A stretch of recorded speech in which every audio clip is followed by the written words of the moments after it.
Before the fire went out, that's when the best stories were told. Before you settle in, take a moment to like this video and subscribe to the Sleepy Griot. It helps keep these stories alive and brings more authentic African history to your nights. And tell me, what time is it where you are right now? Drop it in the comments. I love knowing when and where around the world these stories find you. Welcome. I'm glad you're here with me tonight. Tonight we travel to the coast of East Africa, to the shores where the Indian Ocean meets the land, to the world of the Swahili people, and to the sailors who crossed these waters for more than 1,000 years. These sailors knew something. Something they kept quiet. Something they passed from father to son. From teacher to student. From captain to crew. They knew how to read the ocean. How to read the stars. How to find their way across water that had no roads. No signs. No markers. They sailed to distant lands. To Arabia. To India. To islands far from shore. And they always found their way home. Always.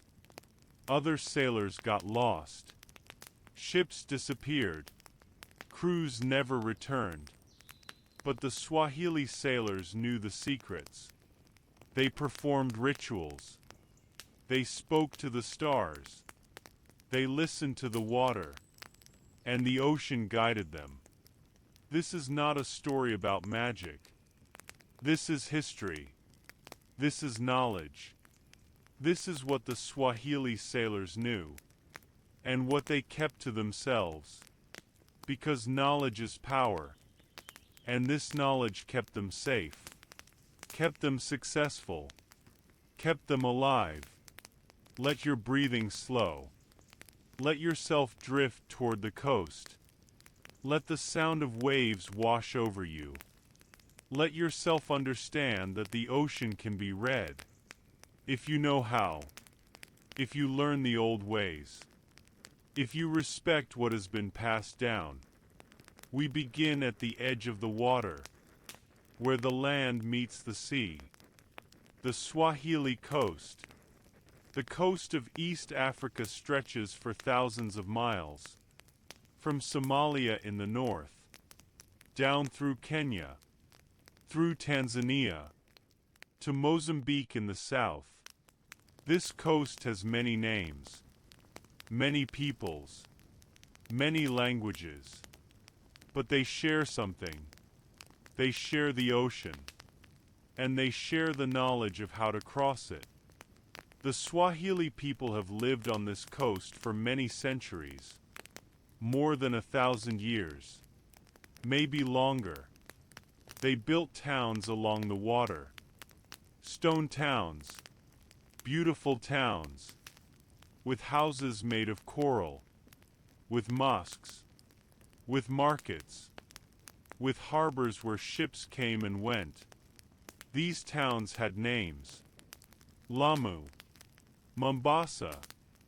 Zanzibar. Kilwa. Sofala. Each town was different.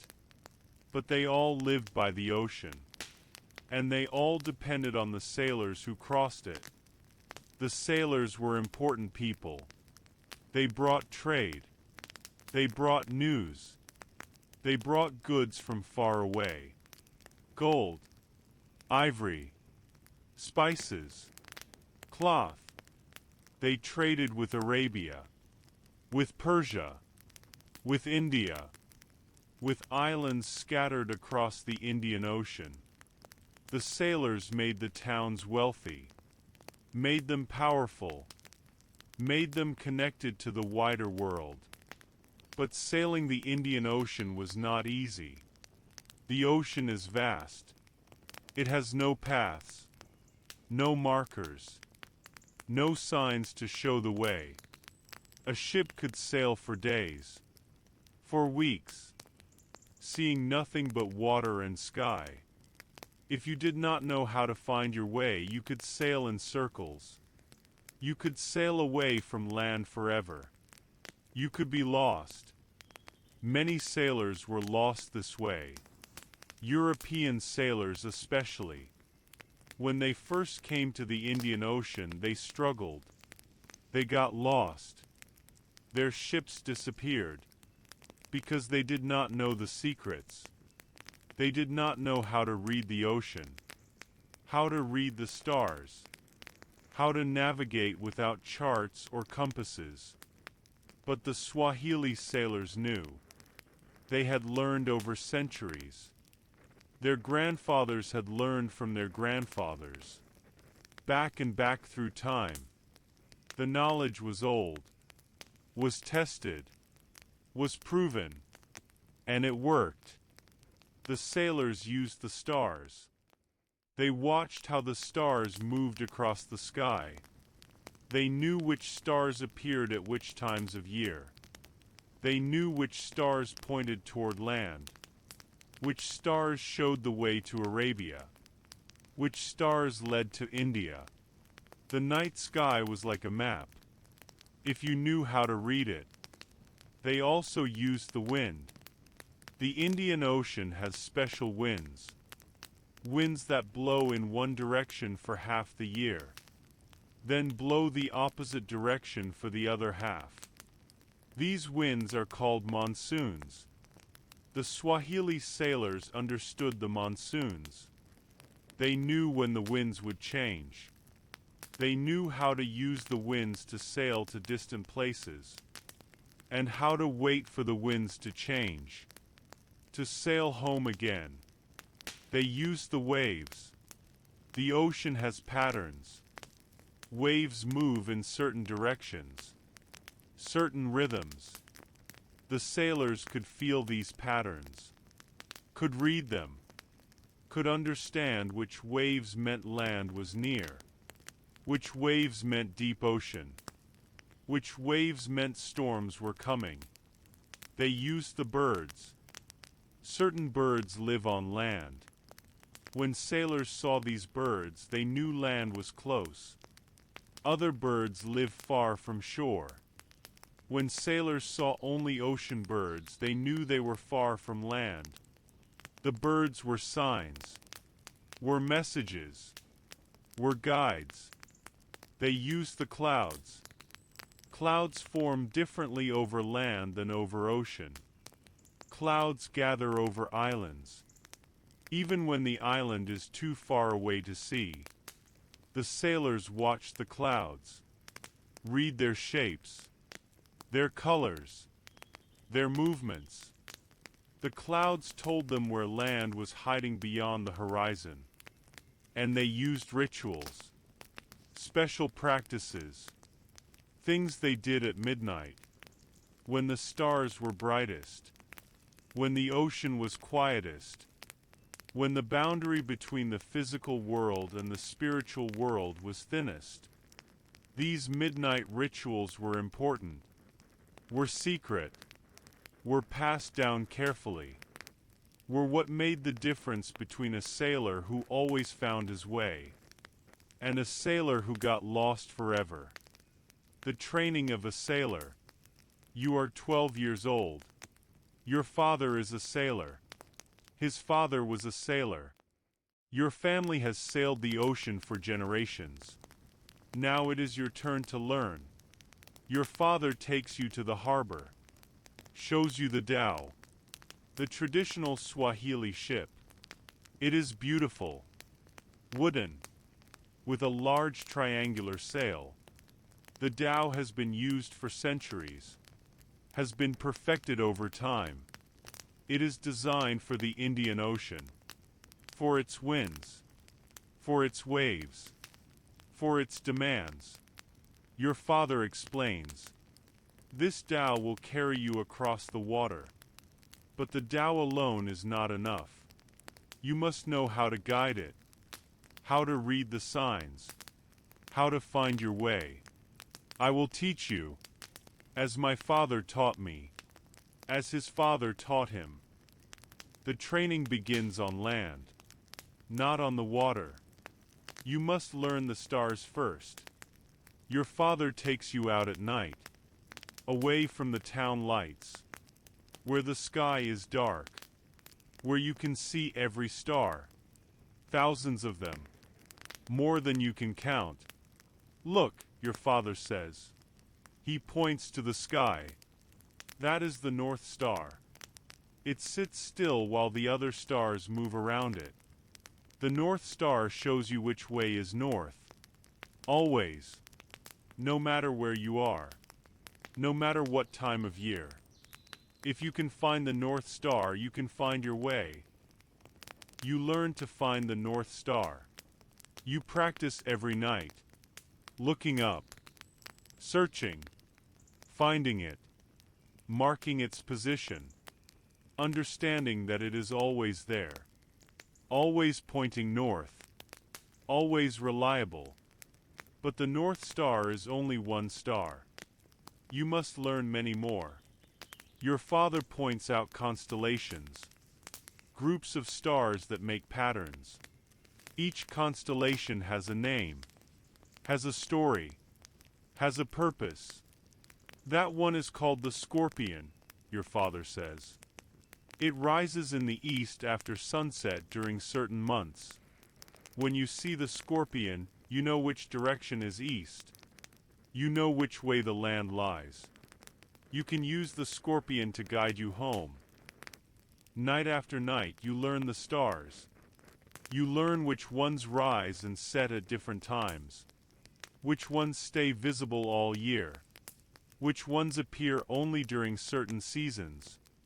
You learn the names, the patterns, the meanings. Slowly, the sky becomes familiar, becomes readable, becomes a map you can understand. After months of learning stars on land, your father takes you on a short voyage, just a day trip, along the coast, where land is always visible. You are not ready for the open ocean yet. But you can learn the basics. Can feel what it is like to be on the water. The dhow rocks gently. The sail fills with wind. The water moves beneath you. Everything feels different on the ocean. The land seems far away even when it is close. The horizon stretches endlessly. The sky feels bigger. Everything feels more open. More vulnerable. More dependent on knowledge. Your father shows you how to watch the waves. Feel the rhythm, he says. The waves have patterns. When you are close to land, the waves are choppy, irregular. The land breaks up the water. But far from shore, the waves are more regular, more steady. You can feel the difference. You can know where you are by how the water moves. You learn to feel the dhow moving. Learn to sense the waves.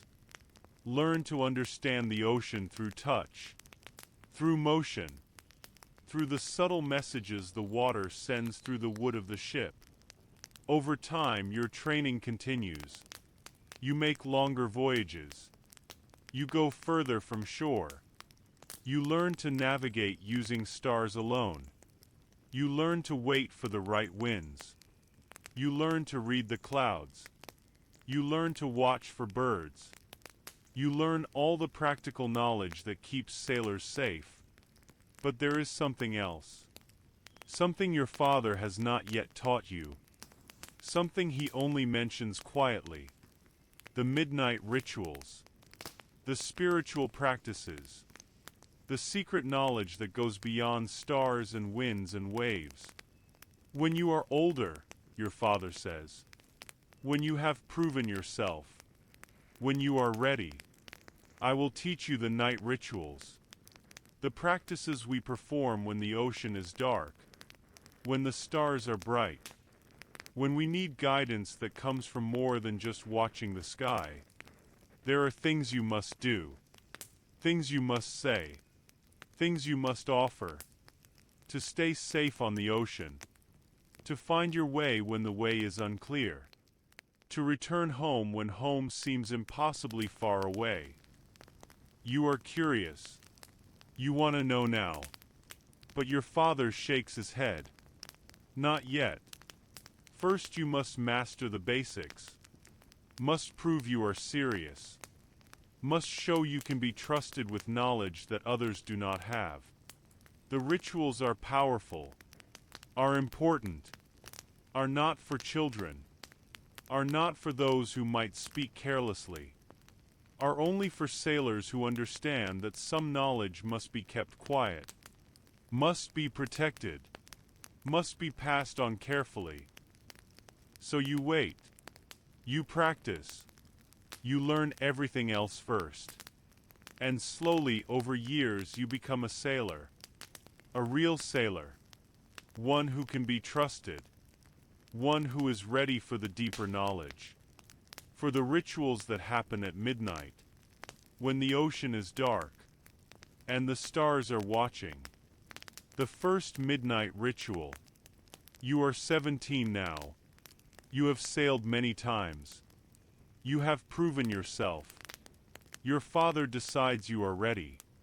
He tells you that on the next voyage he will teach you the first ritual, the practice that every Swahili sailor must know, the one that connects you to the ocean, that asks for protection, that opens the way for the stars to guide you. The voyage begins like any other. You leave the harbor in the morning. The wind is good. The dhow moves smoothly through the water. You are sailing to Zanzibar, a journey you have made before. It will take 2 days, 2 nights, plenty of time for your father to teach you. The first day passes normally. You watch the sails. You help with the ropes. You scan the horizon. As the sun begins to set, your father comes to you. Tonight, he says quietly, you will learn the first ritual. Watch me carefully. Remember everything. You will need to perform it yourself many times in the years to come. Darkness falls. The stars appear. The ocean becomes black. Only the stars above provide light. The dhow rocks gently. Most of the crew sleeps. But your father stays awake. And you stay with him. He waits until midnight. He knows the time by the stars, by their positions, by the way they have moved across the sky. It is time, he says. He goes to the front of the dhow, to the very tip, where the wood meets the water. He kneels down. You kneel beside him. He takes out a small pouch, opens it. Inside is grain, white grain. He takes a handful. The ocean is vast, he says quietly, and we are small. We ask the ocean to allow us passage, to guide us, to keep us safe. We offer this grain as thanks, as acknowledgement, as recognition that we depend on forces greater than ourselves. He scatters the grain into the water. It floats on the surface for a moment, then sinks, disappearing into the darkness. The ocean accepts our offering, he says. Now we ask for guidance. He looks up at the stars, finds the North Star, fixes his gaze on it. He begins to speak, not in Swahili, in an older language, a language you do not fully understand, words that have been passed down, that sailors have spoken for centuries, words that connect the present moment to all the sailors who came before. The words are a prayer, a request, an acknowledgement. They thank the stars for their guidance. They ask the ocean to reveal its patterns. They request safe passage. They promise respect. They commit to following the old ways, to maintaining the knowledge, to passing it forward. Your father speaks slowly, Clearly, you listen carefully. You do not understand every word, but you understand the feeling, the tone, the reverence. This is not casual. This is serious. This is important. When he finishes speaking, he sits quietly, watching the stars, feeling the motion of the Tao, listening to the ocean. Now we wait, he says. We give the ocean and the stars time to respond, to show us what we need to know. You sit together in silence. Minutes pass. The Tao continues moving. The stars continue their slow rotation across the sky. The ocean continues its endless motion. Everything feels peaceful, calm, safe. Then your father points. Look, he says. There. Do you see? You look where he points. And you see it. A shooting star. A brief streak of light across the sky. Gone in an instant. That is the response, your father says. The stars acknowledge our ritual. They accept our offering. They will guide us. This voyage will be safe. You feel something. A sense of connection. A feeling that you are part of something larger. That you are not just a boy on a boat, but part of a tradition, part of a lineage, part of a knowledge system that has kept sailors safe for centuries. This ritual must be performed on every voyage, your father says. At midnight on the first night at sea, you offer grain to the ocean. You speak the words. You watch for the response. Sometimes the response is a shooting star. Sometimes it is a particular wave pattern. Sometimes it is a feeling, a sense of being welcomed, of being safe. You will learn to recognize it, to trust it, to know when the ocean and stars have accepted you. Over the next hours, your father teaches you the words, makes you repeat them, corrects your pronunciation, explains what each phrase means. By dawn, you have memorized the ritual. You understand its purpose. You know how to perform it. There are more rituals, your father says as the sun rises. Different rituals for different situations. For when you are lost. For when storms come. For when you need to find land. For when you are returning home. Each ritual is specific. Each serves a purpose. Over time, I will teach you all of them. But this first one is most important. This one opens the way. This one establishes relationship. This one must always be performed first. You nod. You understand. The midnight rituals are not just traditions, are not just superstitions, are ways of connecting with the ocean, with the stars, with the forces that determine whether a voyage succeeds or fails, are ways of showing respect, of acknowledging dependence, of asking for help from powers greater than human strength or skill. The voyage continues. 2 days later, you arrive at Zanzibar safely. The ritual worked. The stars guided you. The ocean allowed your passage.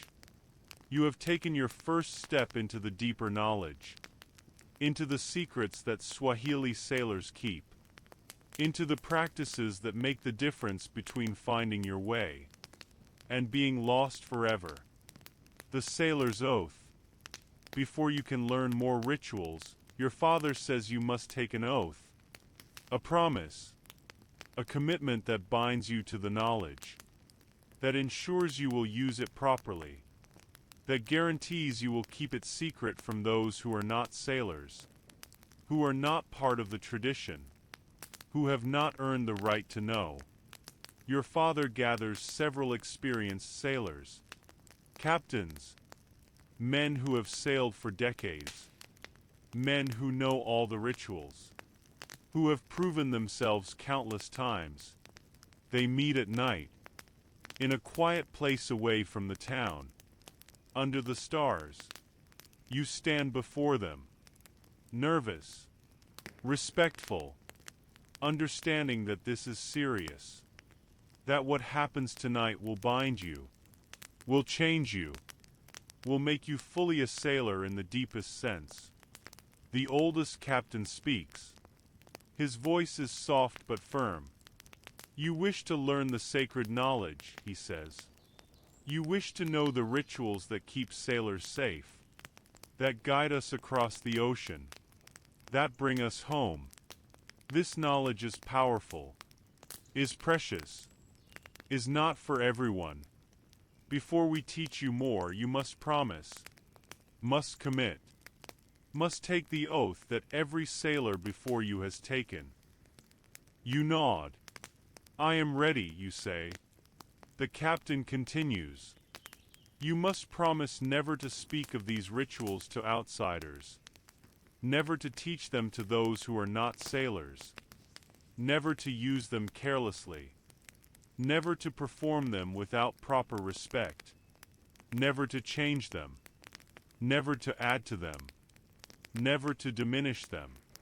You must keep the knowledge pure, keep it secret, keep it sacred. I promise, you say. You must promise to teach these rituals only to those who are ready, who have proven themselves, who understand the responsibility, who will treat the knowledge with respect. You must not teach out of pride, or for profit, or to show off. You teach only when necessary, only when the student is ready, only when the knowledge will be honored. I promise, you say. You must promise to perform the rituals exactly as they have been taught, to speak the words correctly, to make the offerings properly, to watch for the responses, to trust the guidance, to follow what the stars and ocean show you, even when it seems wrong, even when it seems to go against your judgment. The rituals connect you to knowledge greater than individual understanding. You must trust them. I promise, you say. The captain looks at you for a long moment, studying your face, reading your sincerity. Finally, he nods. Then you are bound. The oath is taken. The promise is made. You are now part of the tradition, part of the lineage, part of the knowledge that has guided Swahili sailors for more generations than we can count. Welcome. The other sailors step forward. One by one, they embrace you. They speak blessings. They share their own stories of learning the rituals, of being initiated into the deeper knowledge, of the first time the rituals saved them, guided them, brought them home safely. Your father is last. He embraces you. I am proud, he says quietly. You have honored your family, honored the tradition, honored the ocean. Now the real teaching can begin. Now you will learn all the rituals, all the practices, all the secret knowledge that makes Swahili sailors the best navigators in the Indian Ocean. Over the following months, your education deepens. You learn ritual after ritual, practice after practice. Your father teaches you methodically, patiently, making sure you understand each one fully before moving to the next. You learn the ritual for when you are lost, when the stars are hidden by clouds, when you cannot see land, when you are uncertain which direction to sail. This ritual involves throwing an object overboard, watching how it floats, how the current takes it. The direction it points tells you which way to sail. The ritual includes specific words, specific offerings, specific ways of interpreting the signs. You learn the ritual for storms. When the wind is too strong. When the waves are too high. When the dhow is in danger. This ritual calms the sailor's mind. Helps you think clearly. Helps you make good decisions even when afraid. The ritual does not stop the storm, but it helps you navigate through it. Helps you survive. You learn the ritual for returning home. When you have been gone for months. When you are tired. When you long for shore. This ritual helps you find the way back. Helps you recognize the signs of your home coast. Helps you navigate through the final approach when exhaustion might cause mistakes. You learn the ritual for encountering other ships. For determining if they are friendly or dangerous. For communicating across distance. For showing respect. For maintaining peace on the ocean. Each ritual has its time. Its purpose. Its specific words and actions. Each connects you more deeply to the ocean. To the stars. To the tradition of sailors. Each one is learned carefully. Practiced repeatedly. Memorized completely. Until it becomes second nature. Until you can perform it even when tired. Even when scared. Even when conditions are difficult. The rituals become part of who you are. Part of how you think. Part of how you perceive the ocean. You are no longer just sailing on the water. You are in relationship with it. You are connected. You are guided. You are protected by knowledge that goes beyond the physical. That includes the spiritual. That honors both the practical and the mysterious. The reading of the stars. You are now a full sailor. You have taken the oath. You have learned the basic rituals. You have made many voyages along the coast. But your father says there is more to learn. Much more. The deep knowledge. The knowledge that separates good sailors from great ones. The knowledge that allows you to cross the open ocean. To sail for weeks without seeing land. To find tiny islands in the vast water. To never be lost. This knowledge is about reading the stars. Not just knowing their names. Not just recognizing their patterns. But truly reading them. Understanding what they are telling you. Seeing the messages they carry. Using them as guides in ways that go beyond simple direction finding. Your father takes you out on a clear night. Far from shore. Where the ocean is deep and dark. Where the stars are the only light. Tonight you will learn to truly see the stars, he says. Not as points of light. But as teachers. As guides. As ancestors who watch over us. He points to a group of stars. Those stars are called the sisters. 7 stars clustered together. The Swahili sailors have watched these stars for centuries. We know them well. We know when they rise. When they set. Which direction they point. But we also know something else. Something deeper. He pauses. Watches the stars. The sisters were once women, he says. Sailors' wives who waited on shore. Who worried. Who prayed. Who watched the horizon for returning ships. When they died, they became stars. They watch over sailors now. They guide us. They help us find our way home to our own wives. Our own families. They understand what it means to be separated. To long for reunion. To hope for safe return. You listen carefully. This is different from the practical navigation knowledge. This is story. This is meaning.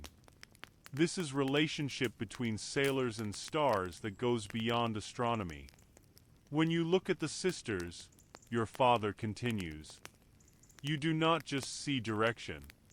You see compassion. You see protection.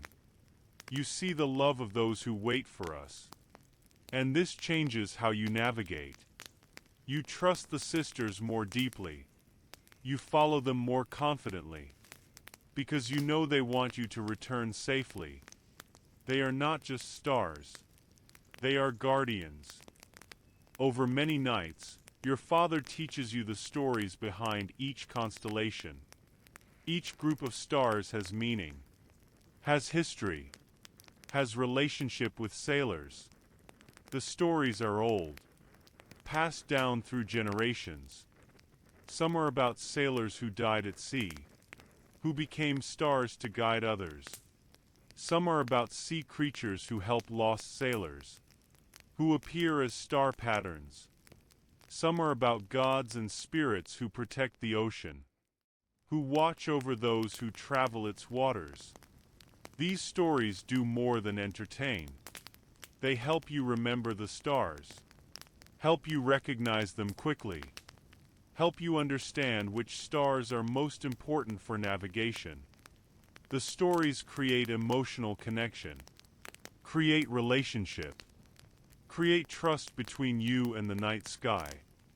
Your father also teaches you the timing of stars, how stars move through the sky in predictable patterns, how different stars are visible at different times of year, how you can know the season by which stars are overhead at midnight, how you can calculate time by watching how far stars have moved since sunset. Time is important on the ocean, your father explains. You must know how many days you have been sailing, how many days until you should see land. The stars help you track time. Each night, certain stars reach their highest point at midnight. You watch for this. You mark it. You count the days by the rhythm of the stars. He shows you how to measure angles using your hands. How holding your hand at arm's length gives you a way to measure how high stars are above the horizon.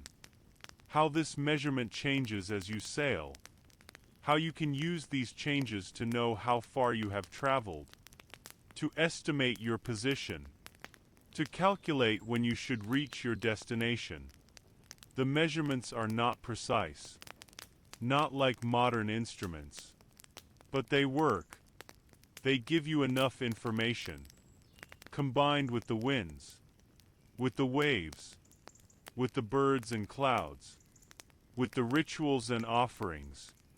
Everything together creates a navigation system that is reliable, that brings sailors safely across vast distances.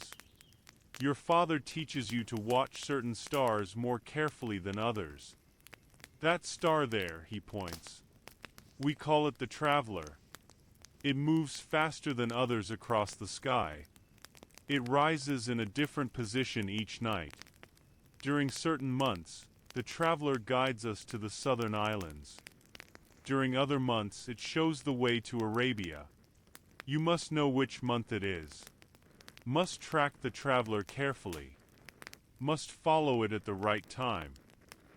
Night after night, you practice. You watch the stars move. You measure their positions. You calculate your location based on what you see. Your father tests you, asks you questions. Where are we? Which direction is home? How many days until we see land? You answer using the stars. Sometimes you are right. Sometimes you are wrong. Each mistake is a lesson. Each correction deepens your understanding. Slowly, the stars become familiar, become friends, become guides you trust. You no longer fear the darkness, no longer feel lost when land is far away. The stars are always there, always showing the way, always reliable, as long as you know how to read them, as long as you remember the stories. As long as you perform the rituals that maintain the relationship between sailors and sky. The language of wind.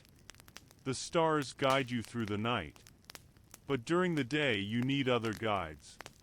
The most important is the wind. The Indian Ocean has special winds. Winds that change with the seasons.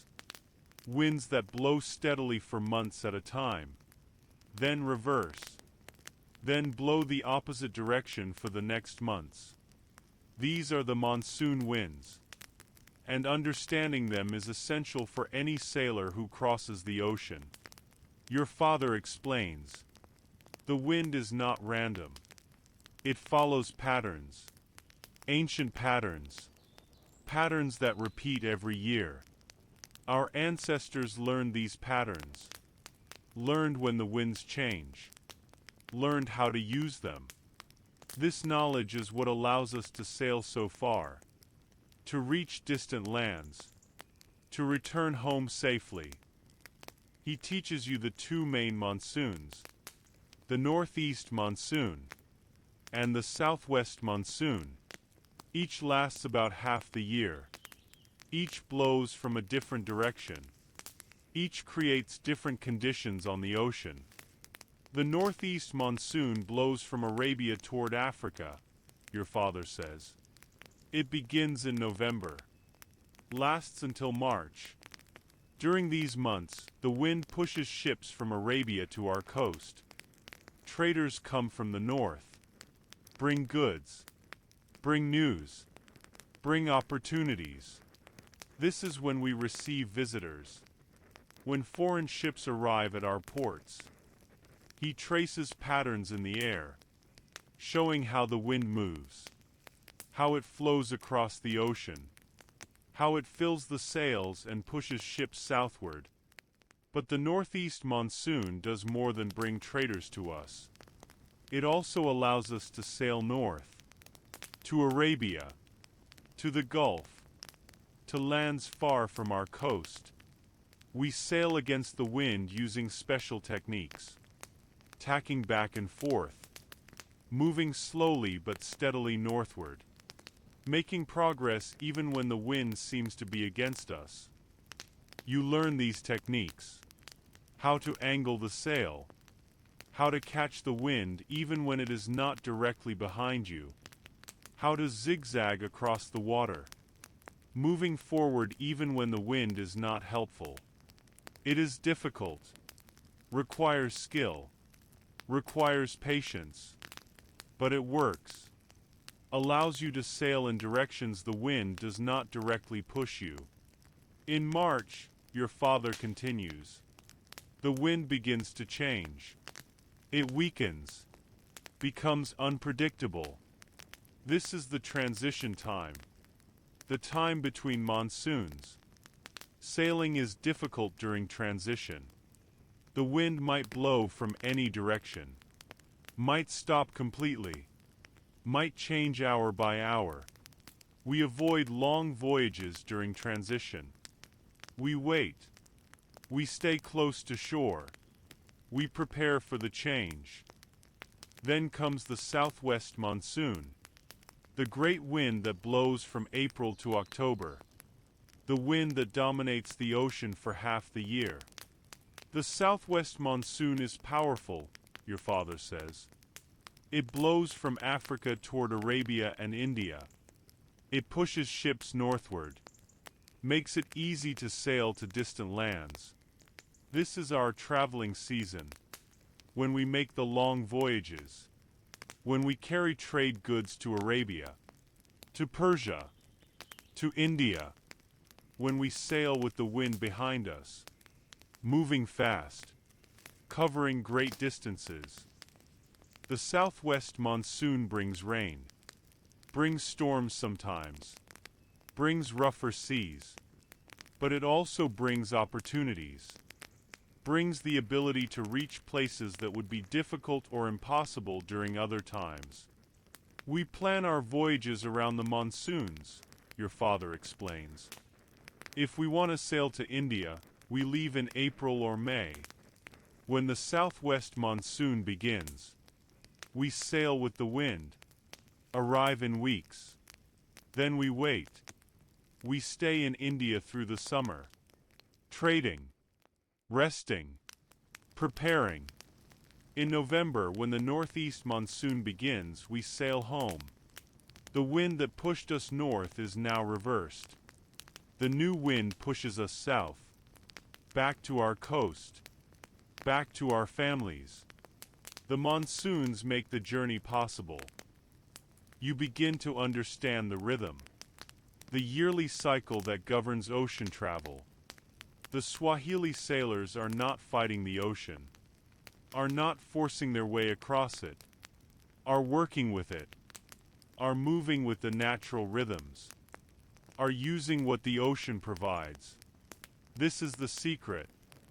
This is why Swahili sailors succeed where others fail. They do not try to conquer the ocean. They cooperate with it. Your father teaches you to feel the wind, to sense its changes, to know when a shift is coming. The wind speaks, he says. It tells you what is happening, what is coming. You must learn to listen. He shows you how to watch the water, how wind creates patterns on the surface, how different wind strengths create different wave shapes, how you can see wind approaching from a distance, see it moving across the water, see it coming toward your dhow. When you see the wind coming, you prepare. You adjust the sail. You position the dhow. You are ready when the wind arrives. This is how you avoid being caught unprepared, how you avoid being capsized, how you stay safe. You learn to smell the wind. Different winds carry different scents. Land wind smells of earth and vegetation. Ocean wind smells of salt and fish. Rain wind smells fresh and clean.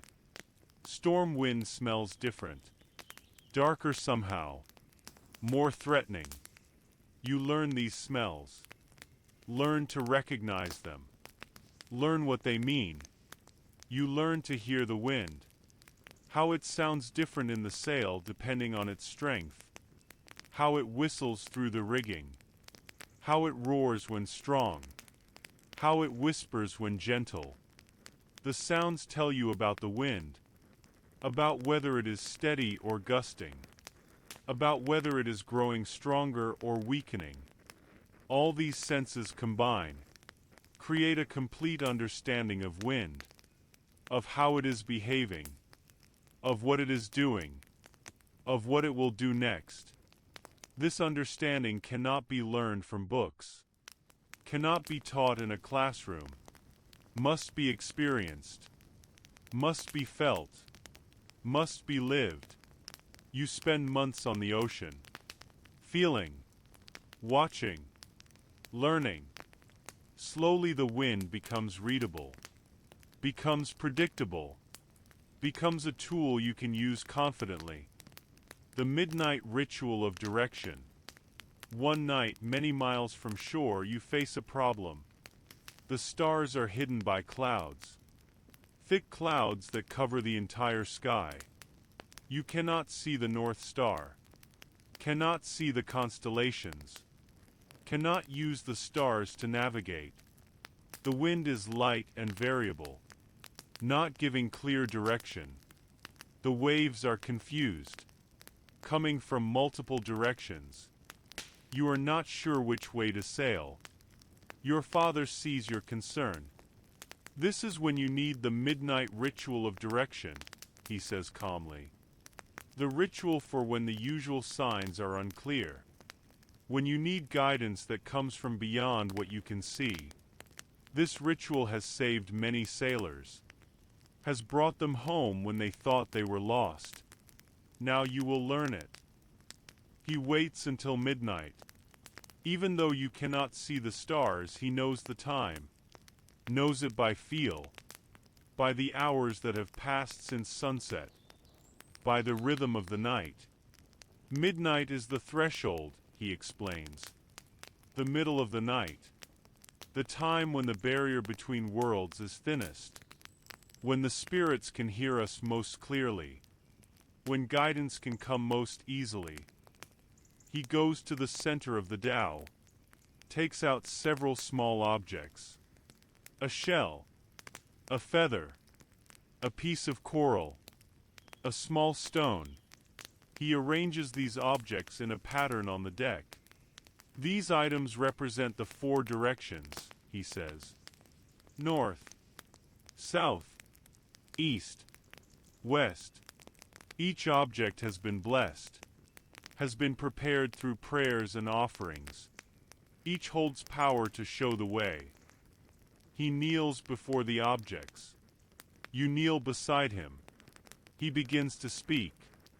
The words are in the old language, the sacred language. You have learned some of these words through your training, but these specific phrases are new, are only used in this particular ritual. Your father's voice is steady, calm, respectful. He is not pleading, not begging. He is asking. He is acknowledging his need for guidance. He is expressing his trust that guidance will come. He speaks for several minutes. The words flow rhythmically, almost like a song. When he finishes speaking, he reaches into his pouch, takes out a handful of grain, scatters it around the objects. We offer this grain, he says, as thanks for guidance that will come, as recognition that we depend on powers greater than ourselves, as commitment to following wherever we are led. Then he waits, sits quietly, watching the objects, feeling the Tao's motion, listening to the wind. Minutes pass. The night is dark. The ocean is black. The Tao rocks gently. Everything is quiet. Suddenly, one of the objects moves.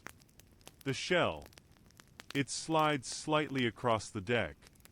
Only a small movement, but definite, clear. The shell points in a specific direction. Your father nods.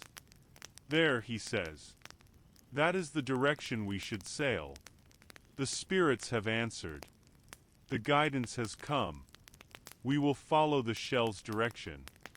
Trust that it is correct. Trust that we will find our way. He adjusts the sail, turns the Tao. You begin moving in the direction the shell indicated. Your father explains as you sail. The shell moved because of the Tao's motion, because of a small tilt in the deck. But that motion was not random, was guided. The spirits know which direction we need. They cause the Tao to tilt in just the right way, to move the shell, to show us the path. This is how the ritual works. Through small signs, through subtle movements, through physical effects that carry spiritual meaning. You sail through the night in the direction shown. As dawn approaches, the clouds begin to clear. The stars appear, and you see something amazing. The direction you have been sailing is exactly right. You are heading toward your destination. The ritual worked. The guidance was accurate. You would have sailed the wrong way if you had relied only on your own judgment. But the ritual showed the correct path. Your father smiles. This is why we trust the rituals, why we perform them faithfully, why we teach them carefully. They work. They connect us to knowledge beyond human understanding. They bring guidance that saves lives. That brings sailors home. That makes the impossible possible. Over time, you learn to perform this ritual yourself. You practice with the objects. Learn how to arrange them, how to speak the words, how to watch for the signs. The first few times you are uncertain, wondering if you are doing it correctly, wondering if the objects will move, wondering if guidance will really come. But it does. Every time. The ritual works. Sometimes the shell moves. Sometimes the feather lifts slightly. Sometimes the stone rolls. Each movement is small, but each shows direction. Each provides guidance. Each proves that the ritual is real, is effective, is worth trusting. You also learn that the ritual requires proper attitude, requires humility, requires genuine respect. If you perform it carelessly, if you do it out of curiosity rather than need, if you approach it without reverence, it does not work. The objects do not move. The guidance does not come. The ritual only functions when performed with proper spirit, with honest need, with true faith. This teaches you something important. The rituals are not mechanical, are not automatic. They require relationship, require connection between the sailor and the forces that guide, require trust, require belief. When these elements are present, the rituals work powerfully. When they are absent, nothing happens. The protection ritual. Not all voyages are peaceful. Sometimes the ocean is dangerous. Sometimes storms arise. Sometimes the wind becomes too strong. Sometimes the waves grow too high. Sometimes the dhow is in real danger. This is when you need the protection ritual, the practice that calms the ocean, that creates safety, that surrounds the ship with spiritual shield. You experience this for the first time during a voyage to the Comoros Islands. The trip begins well. Good wind, clear skies, smooth water. But on the second day, conditions change. Clouds gather. The wind increases. The waves grow larger. Your father watches the sky with concern. A storm is coming, he says. A strong one. We must perform the protection ritual. Must create a barrier around the dhow. Must ask for safety through what is coming.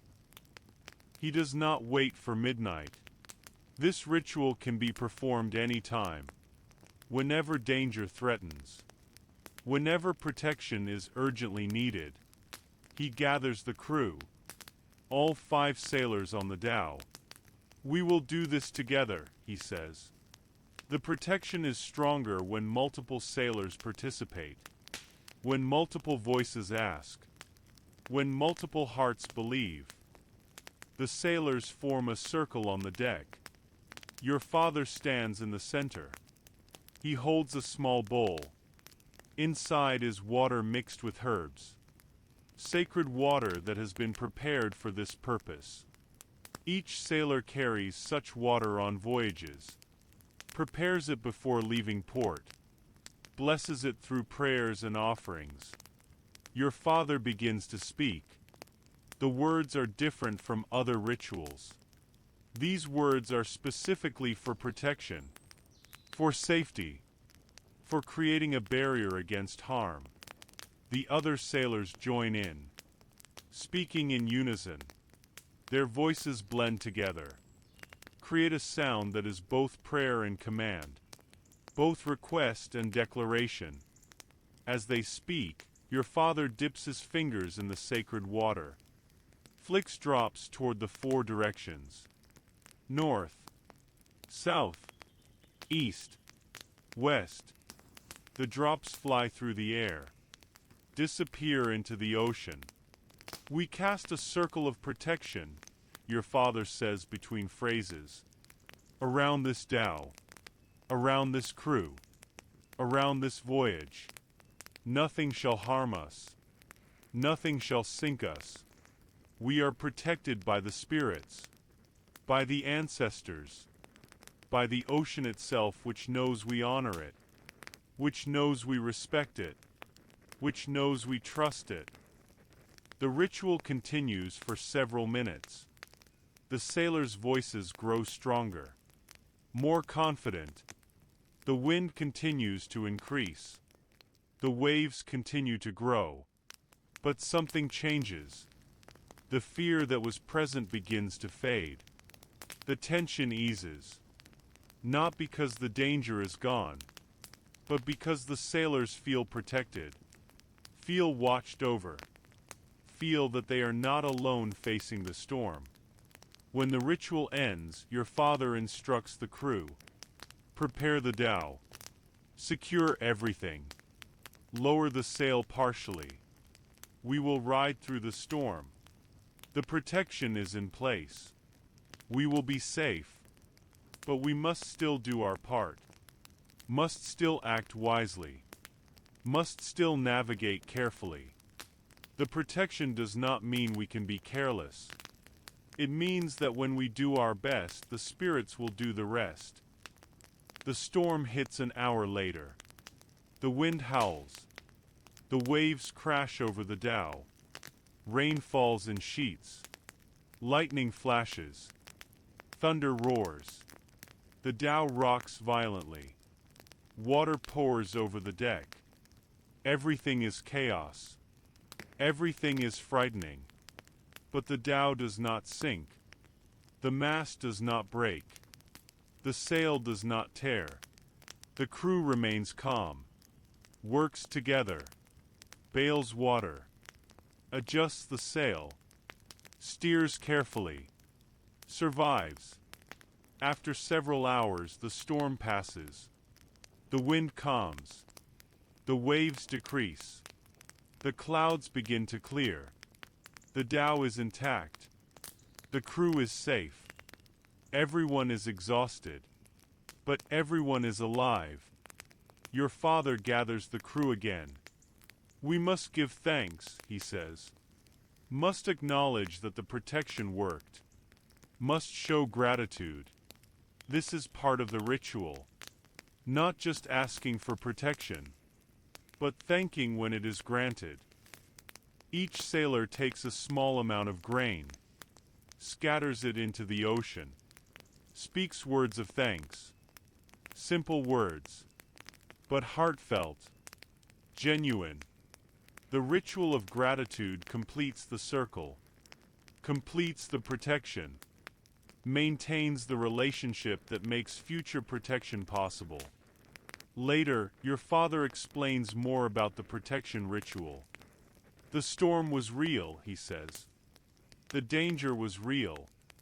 The protection ritual did not stop the storm, did not eliminate the danger, but it changed something. Changed us. Gave us courage. Gave us confidence. Allowed us to work effectively even when afraid. This is what protection means. Not that nothing bad can happen, but that we can face what happens, can survive it, can come through it safely. He also explains that the protection ritual must be performed correctly. If you perform it out of fear alone, if you panic, if you do it mechanically without belief, it will not work. The protection comes from the relationship between sailors and spirits, from the trust, from the faith, from the respect. When these are present, protection is real. When they are absent, you are on your own. You understand. The rituals are not magic tricks, are not automatic guarantees, are practices that create connection, that build relationship, that open channels for help to flow. They work through faith, through respect, through proper attitude and action. When used correctly, they are powerful. When used incorrectly or carelessly, they are meaningless. This understanding deepens your respect for the rituals, makes you more careful in performing them, more attentive to doing them properly, more aware that they are not just traditions but living practices that require genuine engagement to be effective. As you learn more rituals, as you become more skilled, as you see how effective these practices are, you begin to wonder, why is this knowledge secret? Why do Swahili sailors keep it to themselves? Why not share it? Why not teach it to others who sail the Indian Ocean? Your father explains one night. You are anchored near an island, resting between voyages. The question has been on your mind for weeks. Finally you ask. The knowledge is secret for several reasons, your father begins. First, it is ours. It belongs to us, to the Swahili people, to our ancestors who discovered it, who refined it, who passed it down. This knowledge is part of our identity, part of what makes us who we are.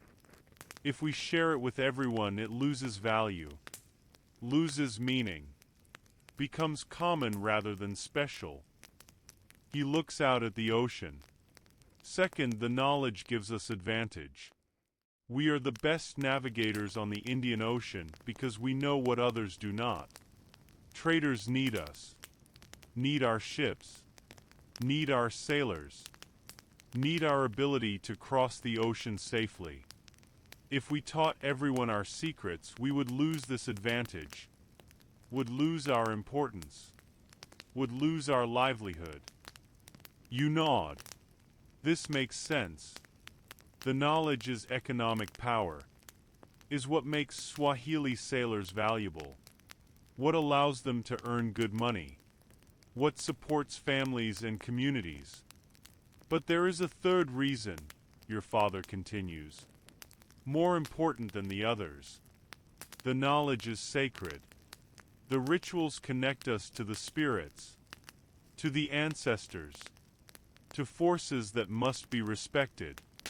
If we shared this knowledge carelessly, if we taught it to those who would not respect it, who would use it wrongly, who would perform the rituals without proper reverence, it would anger the spirits, would break the relationship, would harm not just the careless sailors but all of us. The protection we receive depends on maintaining proper respect, on keeping the knowledge sacred, on ensuring it is only shared with those who will honor it. He turns to look at you.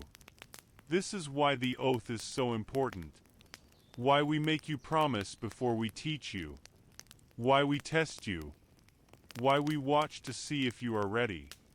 The knowledge is powerful, but power can be dangerous, can be harmful if misused. We protect the knowledge by keeping it secret, by teaching only those who are prepared, who understand the responsibility, who will maintain the respect. You understand now. The secrecy is not selfishness, is protection, is preservation, is ensuring that the knowledge remains powerful, remains sacred, remains effective for those who truly need it. Your father adds one more thing. Other sailors have tried to learn our secrets. European sailors especially. They watch us. They ask questions. They try to figure out what we do. Sometimes they see parts of our practices, see us scattering grain, see us speaking to the stars. But they do not understand. They think it is superstition. They think we are ignorant. They do not see the purpose, do not recognize the sophistication, do not realize that our rituals are navigation techniques as valid as their instruments, as effective as their charts. He smiles slightly. Let them think we are primitive. Let them think we are lucky. Let them not understand. Their ignorance protects our knowledge, keeps it ours, ensures it will continue to serve us for generations to come. This conversation changes how you think about the rituals. You see them not just as personal practices, but as cultural heritage, as something that belongs to your people, that defines your people, that must be protected and preserved. You feel the weight of responsibility, feel honored to carry this knowledge, feel committed to passing it forward properly when your time comes. The ritual of finding land, After many months at sea, finding land becomes the most important thing. Your supplies are running low. Your water is almost gone. Your crew is tired. You have been sailing for weeks, following the stars, following the winds, following the path your father taught you. But still no land appears. The ocean stretches endlessly in every direction. This is when you need the ritual of finding land. The practice that helps you locate islands, that draws you toward shore, that reveals where solid ground exists in the vast water. Your father taught you this ritual before he died. You are a captain now. Your own ship. Your own crew. This is your first long voyage without him. You miss his guidance, his calm presence, his certainty. But you have the knowledge he gave you. You have the rituals. You trust them. At midnight you perform the ritual. You go to the front of the dhow. You face forward, toward the direction you have been sailing. You close your eyes. Take 3 deep breaths. Calm your mind. Clear away worry and fear. Create space for guidance to enter. Then you speak the words. The ancient words. The words that ask the ocean to reveal its secrets. To show where land is hiding. To guide you to safety. You speak slowly. Clearly. With full attention. Not rushing. Not distracted. Fully present in the moment. After the words, you make the offering. You take a piece of cloth. White cloth. Clean cloth. You tie several knots in it. Each knot represents a request. A plea. A hope.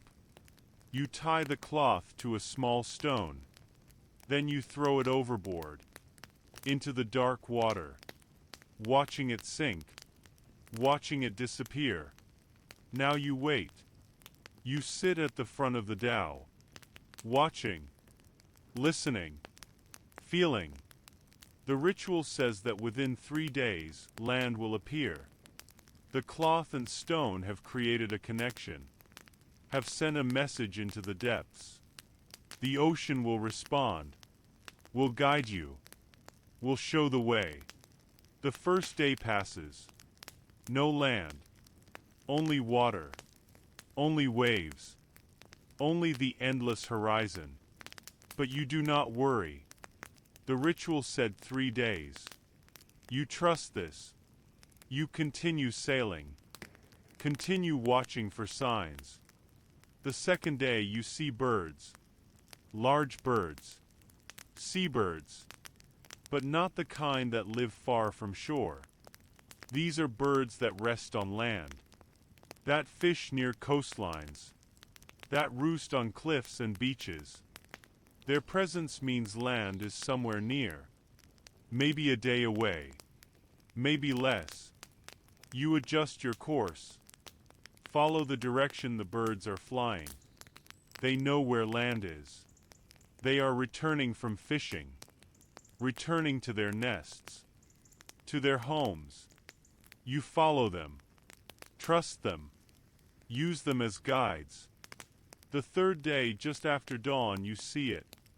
A line on the horizon. Darker than the water. Solid. Real. Land. An island. Exactly where you needed to be. The ritual worked. The offering was accepted. The guidance came. You found what you were seeking. Your crew celebrates. They are relieved. Happy. Grateful. You lead them in a prayer of thanks. In an offering of gratitude. You scatter grain on the water. You acknowledge that the ocean guided you. That you were not alone. That the rituals connect you to help beyond human ability. Later, one of your crew asks, "How did the ritual work?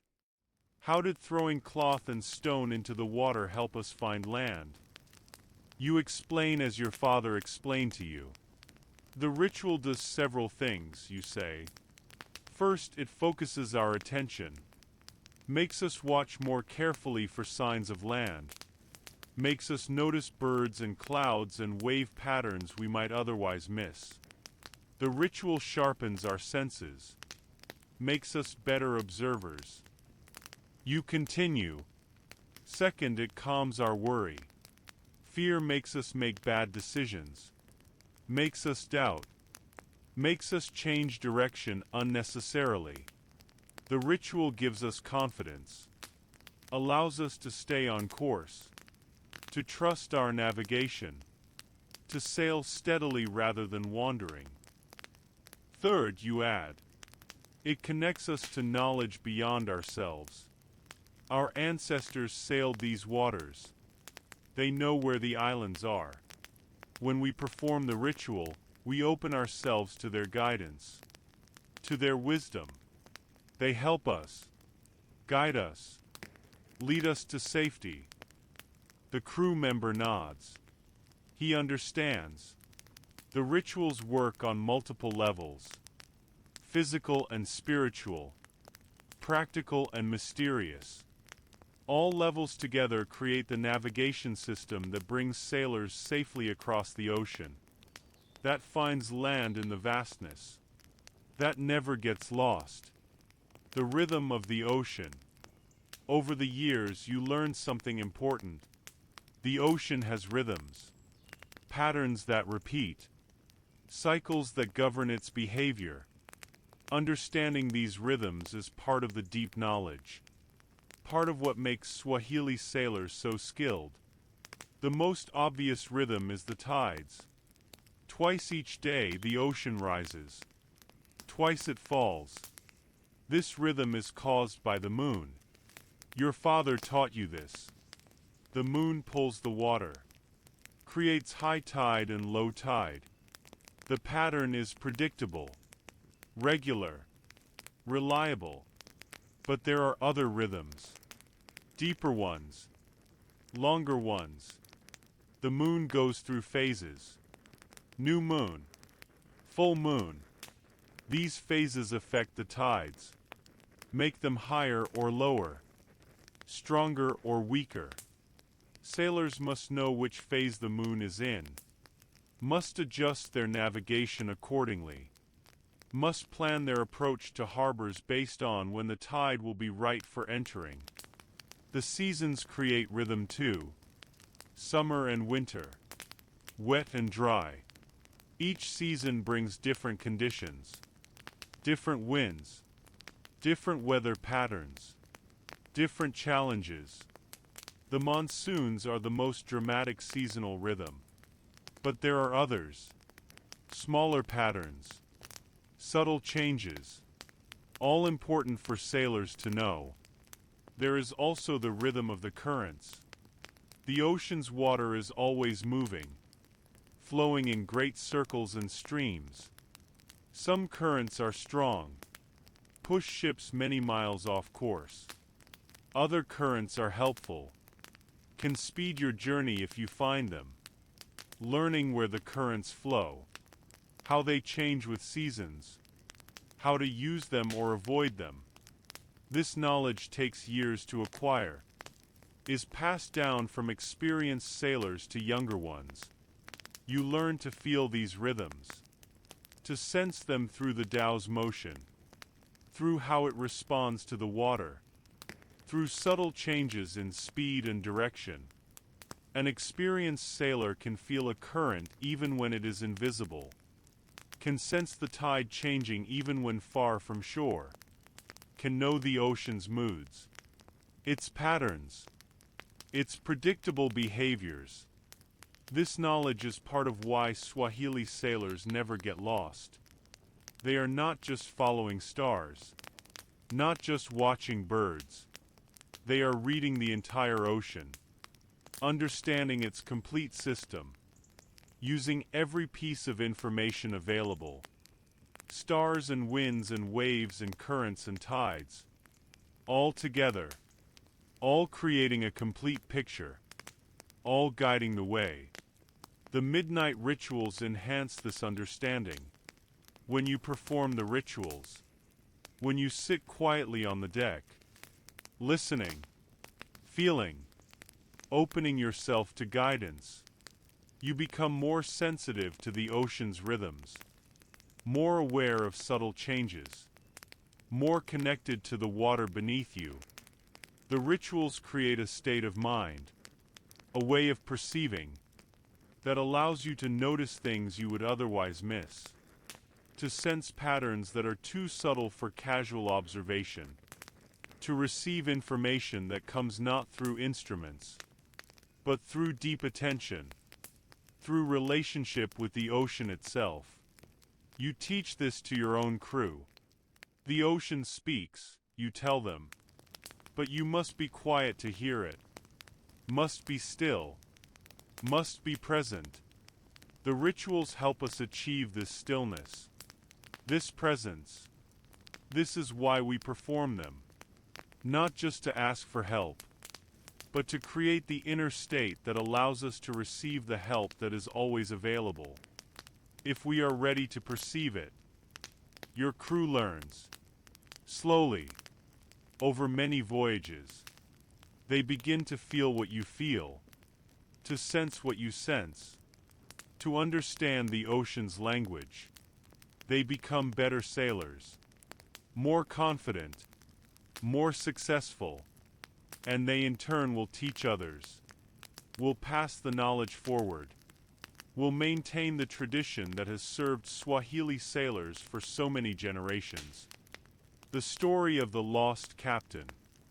One evening, anchored in a safe harbor, an old sailor tells a story, a warning story, about a captain who forgot the importance of the rituals, who relied only on his skill, his experience, his knowledge of stars and winds, who stopped performing the midnight practices, who thought he had advanced beyond needing them. His name was Hassan, the old sailor says. He was young, very skilled, very confident. He had sailed for 10 years, had made successful voyages to Arabia, to India, to distant islands. He knew the ocean well, knew the stars, knew the winds. He was respected. People trusted him with their cargo, with their ships. The old sailor pauses, takes a sip of tea, continues. But Hassan became proud. He began to think the rituals were unnecessary, were things his father and grandfather needed. But not him. He was modern, was scientific. He navigated by observation, by calculation, by practical knowledge. The rituals seemed like superstition to him, like old customs that no longer served purpose. So Hassan stopped performing them. He still sailed, still took voyages, but he did not make offerings at midnight, did not speak the ancient words, did not throw grain into the water, did not ask for guidance. He relied only on himself, on his own abilities, on his own judgment. For a while this seemed to work. Hassan's voyages were successful. He delivered his cargo, returned safely, made good money. His pride grew. He began telling others that the rituals were not needed, that the old ways were outdated, that modern sailors could do better without them. The old sailor's voice becomes quieter, more serious. Then came the voyage to the Comoros Islands. Hassan had made this trip many times, knew the route well, left port confident, certain. The first days went well. Good wind, clear skies. Everything seemed normal. But on the 5th day something changed. The wind became uncertain. The clouds covered the stars. Hassan could not get his bearings, could not determine his exact position. He was not worried at first. He had experience, had knowledge, would figure it out. But days passed and the situation did not improve. The clouds remained. The wind stayed unpredictable. Hassan began to doubt, began to question his course, changed direction several times, became confused about where he was, where he should go. His crew suggested performing the rituals, making offerings, asking for guidance. But Hassan refused. He said they did not need such things, said he would navigate by skill alone. The crew became worried, began to fear they were lost. After 2 weeks, their water was almost gone. Their food was running low. They had not reached the islands, had not found land. Hassan finally admitted he did not know where they were, did not know which direction to sail, was truly lost. In desperation, Hassan finally agreed to perform the rituals. But it was too late. He performed them mechanically, without faith, without proper respect, without genuine humility. The rituals did not work. No guidance came. The ocean did not respond. The old sailor looks around at the listening sailors. Hassan and his crew were eventually found, adrift, near death from thirst and hunger. They were rescued by another ship, were brought to safety. But Hassan never sailed again. His reputation was destroyed. His confidence was shattered. He had learned the hard way that the rituals are not optional, are not superstition, are essential parts of navigation that cannot be abandoned without consequence. The story ends. The sailors sit quietly, thinking about the lesson, understanding that skill alone is not enough, that pride is dangerous, that the rituals serve real purposes, that abandoning them leads to disaster. You speak into the silence. Hassan forgot something important. The ocean is not just physical, is not just wind and waves and currents. There is also a spiritual dimension, a relationship between sailors and the forces that govern the sea. The rituals maintain this relationship. When we abandon the rituals, we break the relationship. We become isolated, alone, cut off from guidance that has kept sailors safe for generations. You continue.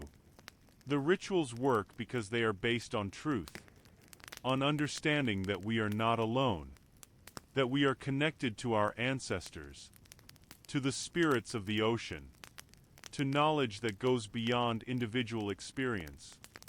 When we perform the rituals with proper attitude, with respect, with genuine faith, we tap into this larger knowledge. We receive help. We find our way. But when we become proud, when we think we do not need the rituals, when we rely only on ourselves, we cut ourselves off. We lose access to the guidance. We become vulnerable. Like Hassan, who nearly died because of his pride, because of his refusal to honor the traditions that would have saved him. The sailors nod. They understand. The story of Hassan is a warning, a reminder, a teaching that will stay with them, that will keep them humble, that will ensure they continue to perform the rituals, to honor the traditions, to maintain the relationship that keeps them safe on the ocean. Teaching the next generation. You are older now. Your hair is gray. Your body is tired. You have sailed for 40 years, have made countless voyages, have crossed the Indian Ocean more times than you can count. You have seen much, learned much, survived much. Now it is time to teach, to pass the knowledge forward, to ensure the next generation knows what you know, can do what you do, can navigate as you navigate. Your son is ready. He is 15.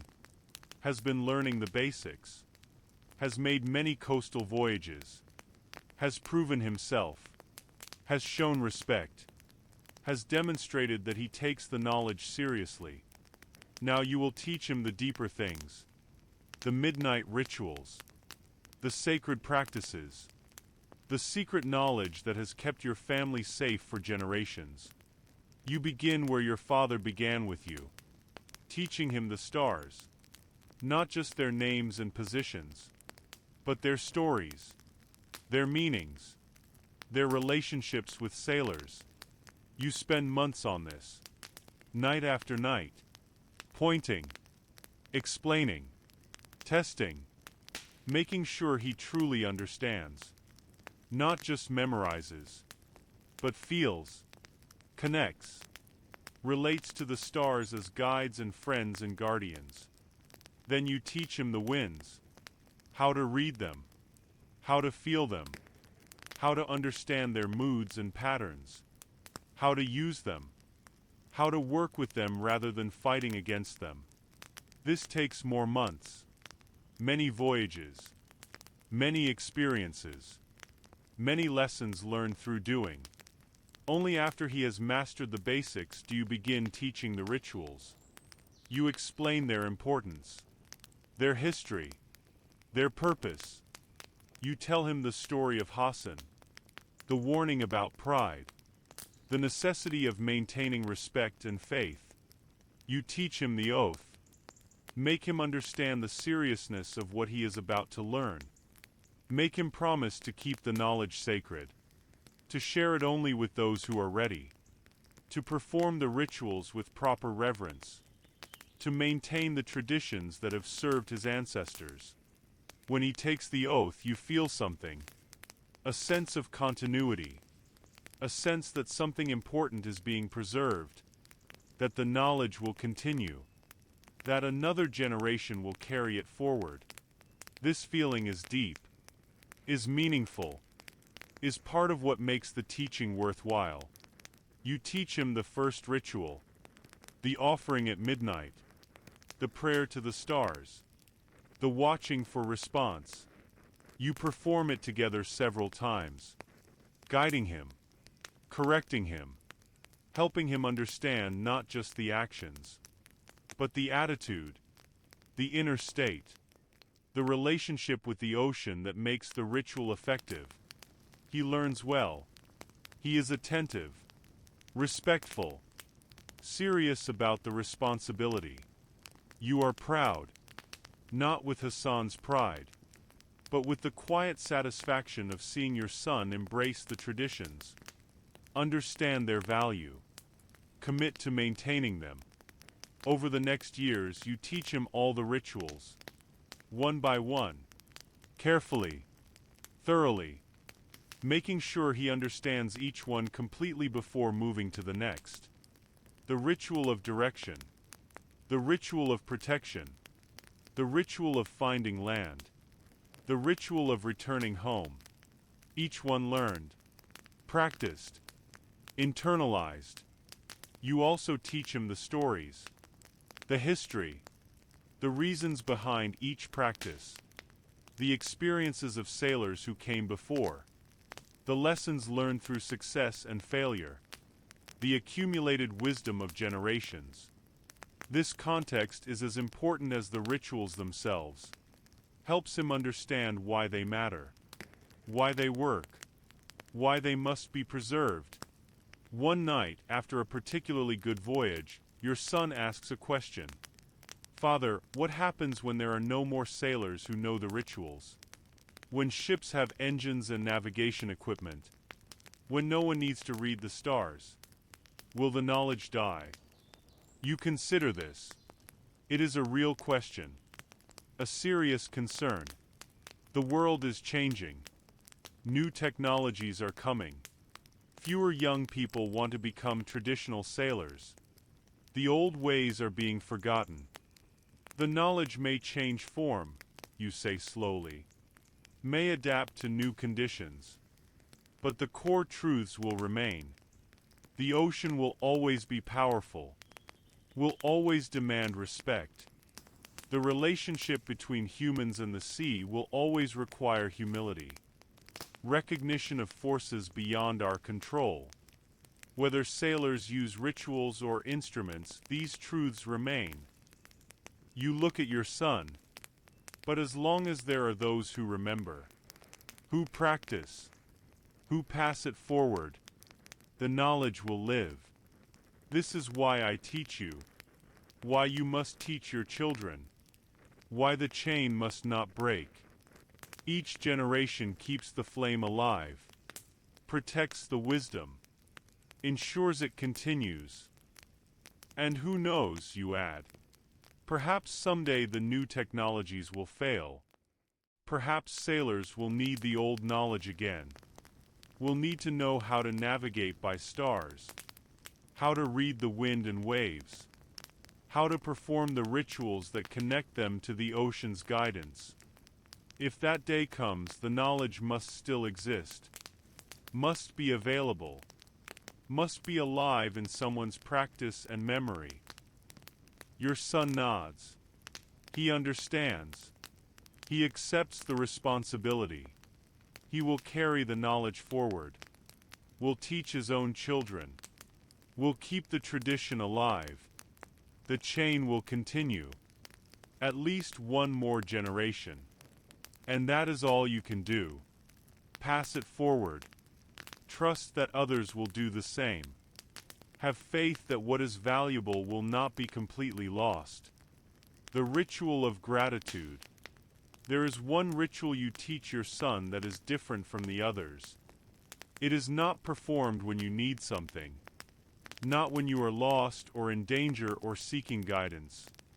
It is performed when things go well, when the voyage is successful, when you arrive safely, when the ocean has been kind. This is the ritual of gratitude, of giving thanks, of acknowledging blessings received, of maintaining relationship through appreciation rather than only through requests. This ritual is perhaps most important, you tell your son. It is easy to ask for help when we need it, easy to perform rituals when we are afraid or lost, but to give thanks when we are safe, when we have succeeded, when we do not need anything. This requires different spirit, requires generosity, requires recognition that we are always dependent, always recipients of gifts, always blessed even when we do not notice. You explain how the ritual works. When you complete a successful voyage, when you reach your destination safely, when you return home after long absence, you gather the crew, you go to the water's edge, and you make offerings of gratitude. The offerings are larger than usual. More grain, more valuable goods, more time spent in prayer and acknowledgement. This is fitting. You are giving back, recognizing that what you received was gift, was not deserved or earned, was grace. You speak words of thanks, specific thanks. Thank you for guiding us through the storm on the third day. Thank you for revealing the island when we needed land. Thank you for the steady winds that brought us home. Thank you for protecting us from danger. Thank you for allowing us to return to our families. The specificity matters. Shows you were paying attention. Shows you noticed the help. Shows you recognized particular moments when guidance came. When protection was provided. When the ocean was kind. After speaking, you scatter the offerings. Then you sit quietly, not asking for anything, not seeking response, just being present, being grateful, being in relationship that is complete in itself, not transactional, not based on need, but based on appreciation, on recognition, on love of the ocean and the forces that govern it. When we perform this ritual regularly, you tell your son, When we give thanks as faithfully as we ask for help, the relationship deepens. The ocean knows we are grateful, knows we recognize its gifts, knows we do not take its kindness for granted. This makes future requests more likely to be granted, makes the relationship stronger, makes our navigation more successful. You pause.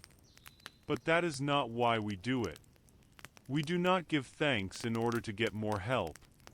We give thanks because gratitude is right, is proper, is the appropriate response to blessings received, whether or not it leads to future benefits. Gratitude is its own purpose, its own reward, its own relationship. Your son learns this ritual, practices it. At first it feels strange to him, making offerings when he does not need anything, thanking the ocean when no danger threatens. But over time he understands. He begins to feel the rightness of it, the completeness, the way it balances the other rituals, the way it makes him more aware of blessings he usually takes for granted. The ritual of gratitude changes him, makes him less anxious, less always seeking, less focused on what might go wrong, more appreciative of what goes right, more aware of how much help he receives, how much protection surrounds him, how blessed his life is. This change makes him a better sailor, not more skilled in the technical sense, but more present, more connected, more in relationship with the ocean. And this relationship is what navigation is ultimately about. Not just knowing stars and winds, but being connected, being in right relationship, being part of the larger system rather than separate from it. When the strangers came, the first time you see a European ship you are surprised. It is large, much larger than your dhow. It has many sails, many ropes, many sailors moving about on deck. It looks powerful, impressive, but also strange, unfamiliar, different from any ship you have seen before. The ship is Portuguese, has come from far away, from Europe.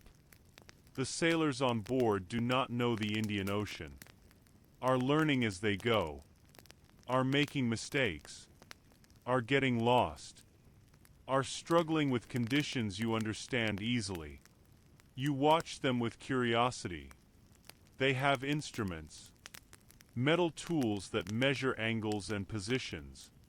They have charts, papers with lines and marks that supposedly show where land is, where harbors are, how to navigate. They trust these instruments, these charts, rely on them completely. But you notice something. Despite all their tools, despite all their charts, the Portuguese sailors are not very good at navigation. They get lost often, miss islands they are looking for, sail in wrong directions, struggle with the monsoon winds, struggle with the currents, seem confused by the ocean that you understand so well. Your father explains. They are trying to control the ocean, to master it through their instruments, through their charts. They do not understand that the ocean cannot be controlled, can only be cooperated with. They do not perform rituals, do not make offerings, do not ask for guidance. They rely only on their tools, and their tools are not enough. The Portuguese are interested in Swahili sailors. They see that you navigate successfully, that you find your way across vast distances, that you rarely get lost. They want to learn your secrets, want to understand your methods. But when they ask questions, you are careful. You show them some things. You explain about the stars. about watching their positions, about knowing which stars point which directions. This is basic knowledge, is not secret, can be shared without harm. But you do not tell them about the rituals. Do not explain the midnight practices. Do not share the prayers and offerings. Do not describe the spiritual dimensions of navigation. You keep these things hidden. Keep them to yourself. Keep them within the community of Swahili sailors. The Portuguese think you are holding back. Think you are being secretive out of selfishness. They do not understand that some knowledge is sacred, that some practices require proper relationship to work, that you cannot simply teach these things to outsiders, to people who do not respect them, who would not understand their true purpose. Some Portuguese sailors try to watch you, try to spy on your practices. They see you scattering grain at midnight, see you speaking to the stars, see you performing gestures and prayers, but they do not understand what they are seeing. They think it is superstition, think it is primitive, think it has no real purpose. They write about it in their journals, describe Swahili sailors as superstitious, as ignorant, as relying on foolish practices instead of proper navigation. They do not recognize that your rituals are sophisticated techniques, are valid navigation methods, are as effective as their instruments, perhaps more effective. This misunderstanding protects your knowledge, because the Portuguese dismiss what they see. They do not try to learn it, do not take it seriously, do not recognize its value. Your secrets remain safe, remain hidden, remain protected by the very ignorance and arrogance of those who watch you. Over time, more European ships come. Dutch, English, French, all with their instruments, their charts, their confidence in technology, all struggling to navigate the Indian Ocean, all getting lost more often than Swahili sailors, all failing to understand the true nature of ocean navigation. You watch this with interest, with some satisfaction. The Europeans think they are more advanced, think their technology makes them superior. But on the ocean, in the real work of finding your way across vast water, they are not superior. They are struggling. While you continue to sail successfully, continue to find your way, continue to return home safely, your knowledge remains secret, remains powerful, remains effective. The European presence does not diminish it, does not replace it. The old ways continue. The rituals continue. The relationship with the ocean continues. And Swahili sailors continue to be the best navigators on the Indian Ocean. The integration of knowledge. As you grow older, you come to understand something important. The navigation system you use is not just one thing, is not just stars or winds or rituals, is integration of many types of knowledge, working together, supporting each other, creating a complete system. There is practical knowledge, knowing how to read stars, how to measure their positions, how to calculate direction based on their movements. This is technical skill, can be taught systematically, can be practiced and improved, is the foundation of navigation. There is experiential knowledge, understanding gained through many voyages, through seeing patterns repeat, through learning what works and what does not, through developing instinct based on accumulated experience. This knowledge cannot be taught from books, must be lived, must be earned through time on the ocean. There is inherited knowledge, wisdom passed down from your father, from his father, from generations before. This knowledge includes routes that work, areas to avoid, seasonal patterns, information about islands and harbors. This inheritance saves each generation from having to rediscover everything, allows you to build on what came before. There is intuitive knowledge, the sense you develop for the ocean, the ability to feel when something is right or wrong, when danger is near or far, when to trust your planned course or when to adjust. This knowledge comes from deep connection, from spending so much time on the water that you begin to sense things, to know things, without being able to explain how you know. And there is spiritual knowledge, the rituals, the offerings, the prayers, the relationship with the ocean and stars and ancestors. This knowledge operates differently than the others, cannot be measured, cannot be proven, must be experienced to be understood. But it is real. It works. It is an essential part of the complete system. All these types of knowledge work together.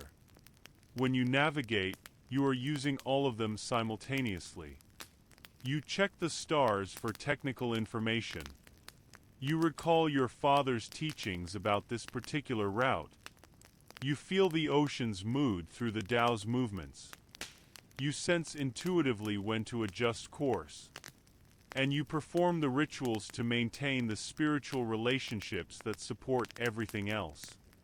Remove any one element and the system weakens. Try to navigate with only technical knowledge and you miss important information. Try to navigate with only spiritual practices and you lack practical skills. Try to navigate with only inherited routes, and you cannot adapt to changing conditions. The power of the system is its completeness, its integration, the way all the different types of knowledge support and enhance each other. This is what the Europeans do not understand. They try to navigate with only technical knowledge, only instruments and charts. They dismiss the other types of knowledge as unnecessary, as primitive, as superstition. But their navigation suffers because of this. They lack the completeness, the integration, the full system that makes Swahili sailors so effective. You also realize that different types of knowledge require different types of teaching. Technical knowledge can be taught directly, through instruction and demonstration. But experiential knowledge requires time, requires the student to actually have experiences, to see patterns themselves, to develop their own understanding through practice. Intuitive knowledge is even more difficult to teach. You can only create conditions where it might develop.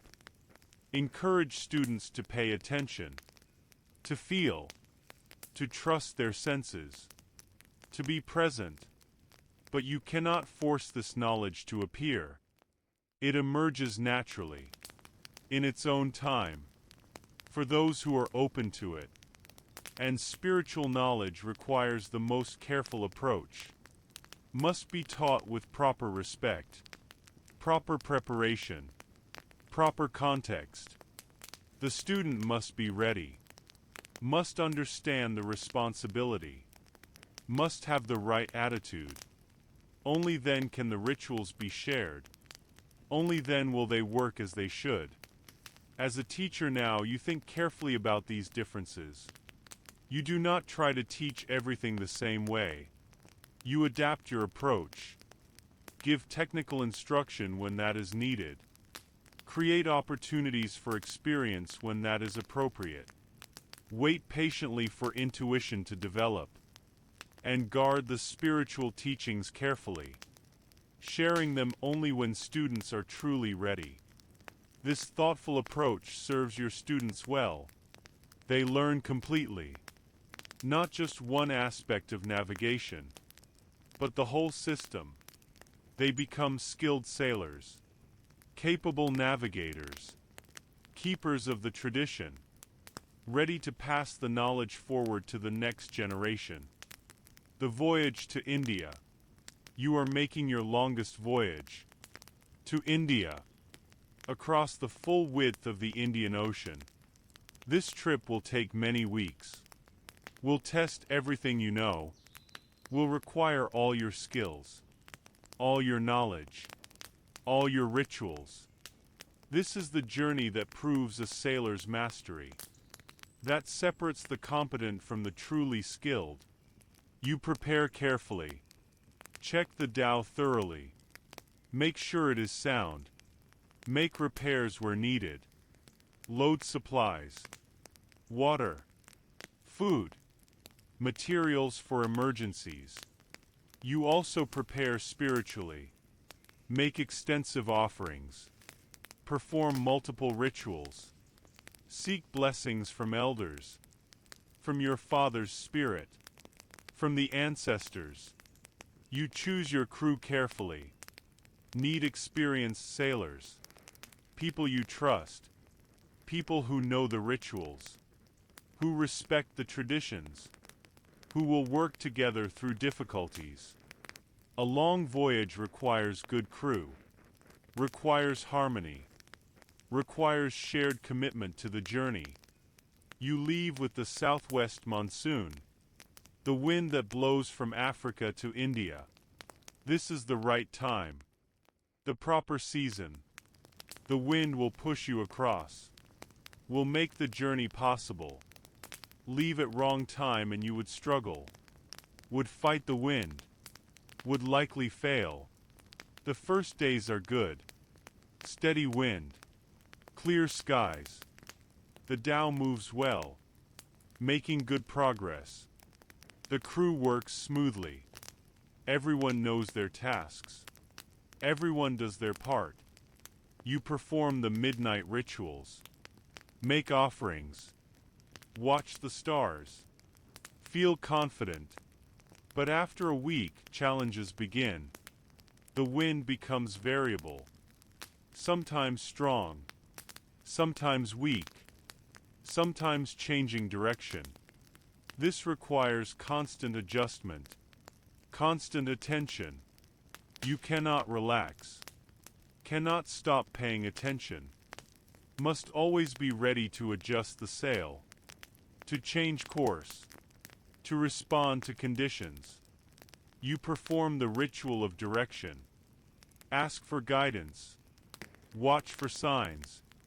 A shooting star appears. Points slightly north of your current course. You adjust. Trust the guidance. Follow what the ritual showed you. The next day brings rain. Heavy rain. The rain is good in one way. Gives you fresh water. You collect it. Fill containers. Precious water for the long journey ahead. But rain also means clouds. Clouds that hide the stars. That make navigation difficult. You rely on other signs. On wave patterns. On the dhow's motion. On intuition developed through years of experience.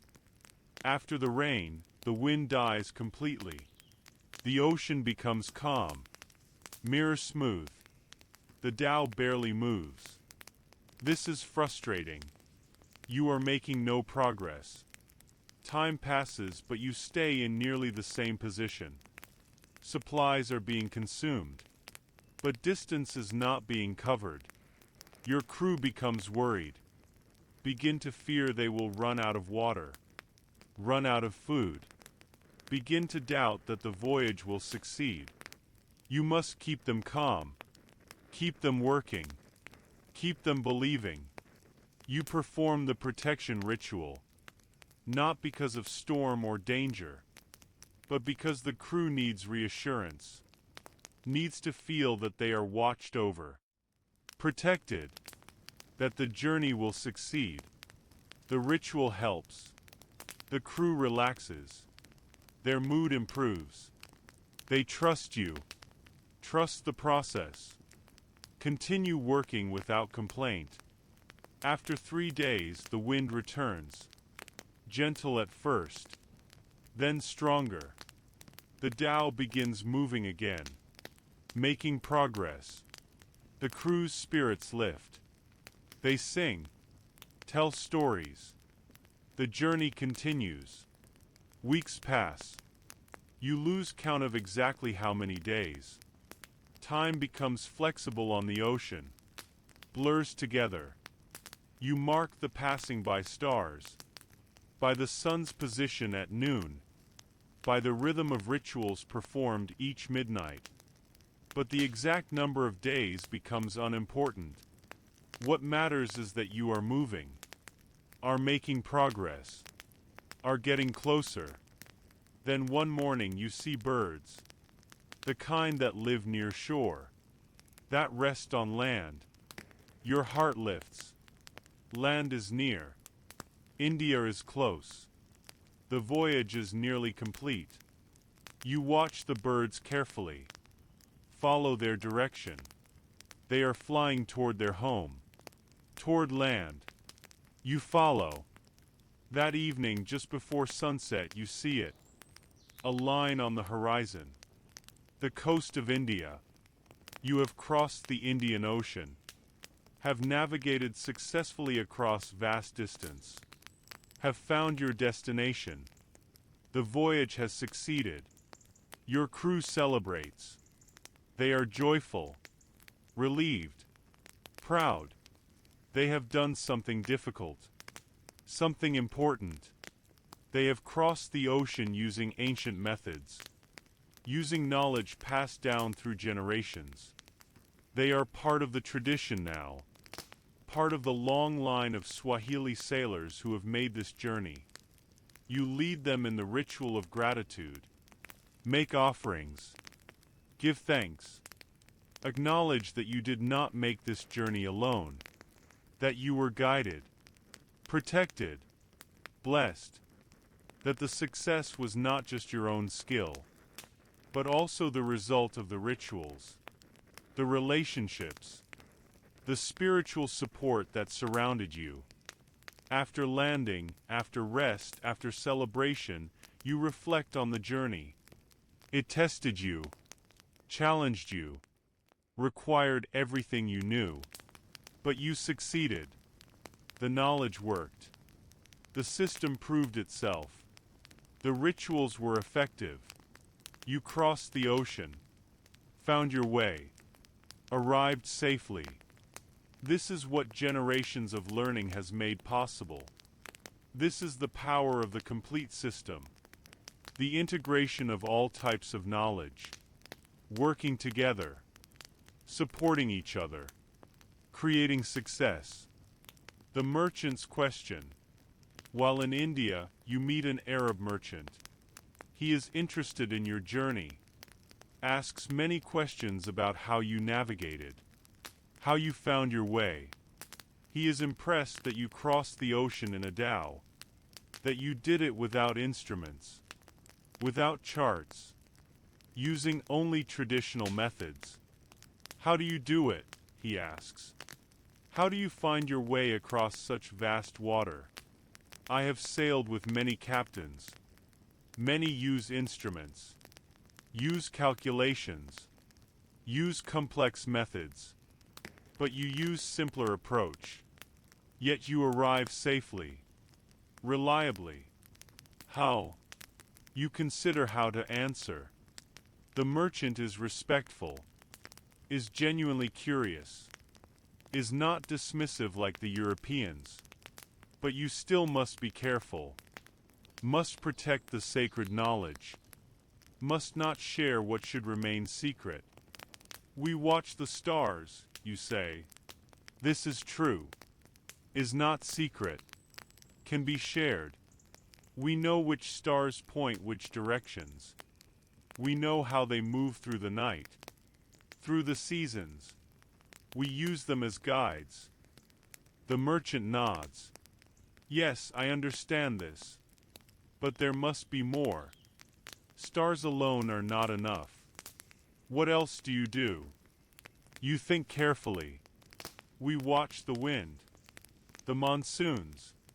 We know when they change, when to sail with them. We watch the waves, the birds, the clouds. We use many signs, all together, all giving us information. And what about when the signs are unclear? The merchant presses. When clouds hide the stars, when the wind is confusing, when you are uncertain, what do you do then? This is delicate question. Touches on the rituals, on the spiritual practices. You decide to speak partially, to share something, but not everything. We have practices, you say carefully. Things we do. Ways of seeking guidance when the normal signs are not enough. These practices have been passed down through many generations. They help us find our way when we are lost. Help us make correct decisions when we are uncertain. The merchant is interested. What kind of practices?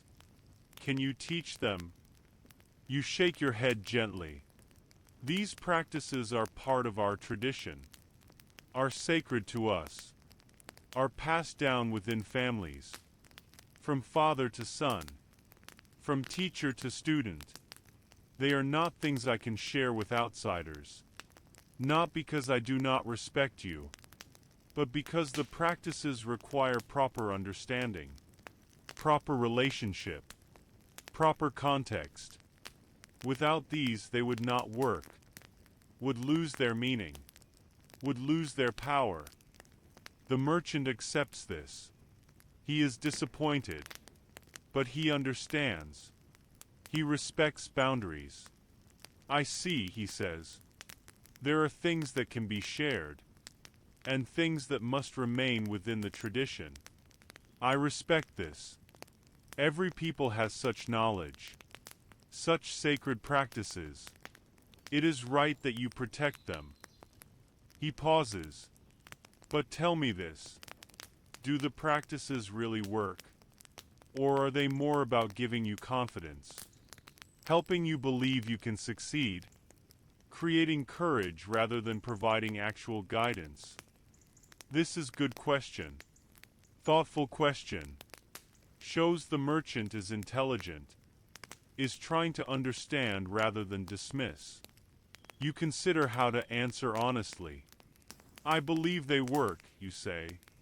I have experienced their effectiveness many times. But perhaps you are right that part of how they work is through confidence, through creating the right inner state.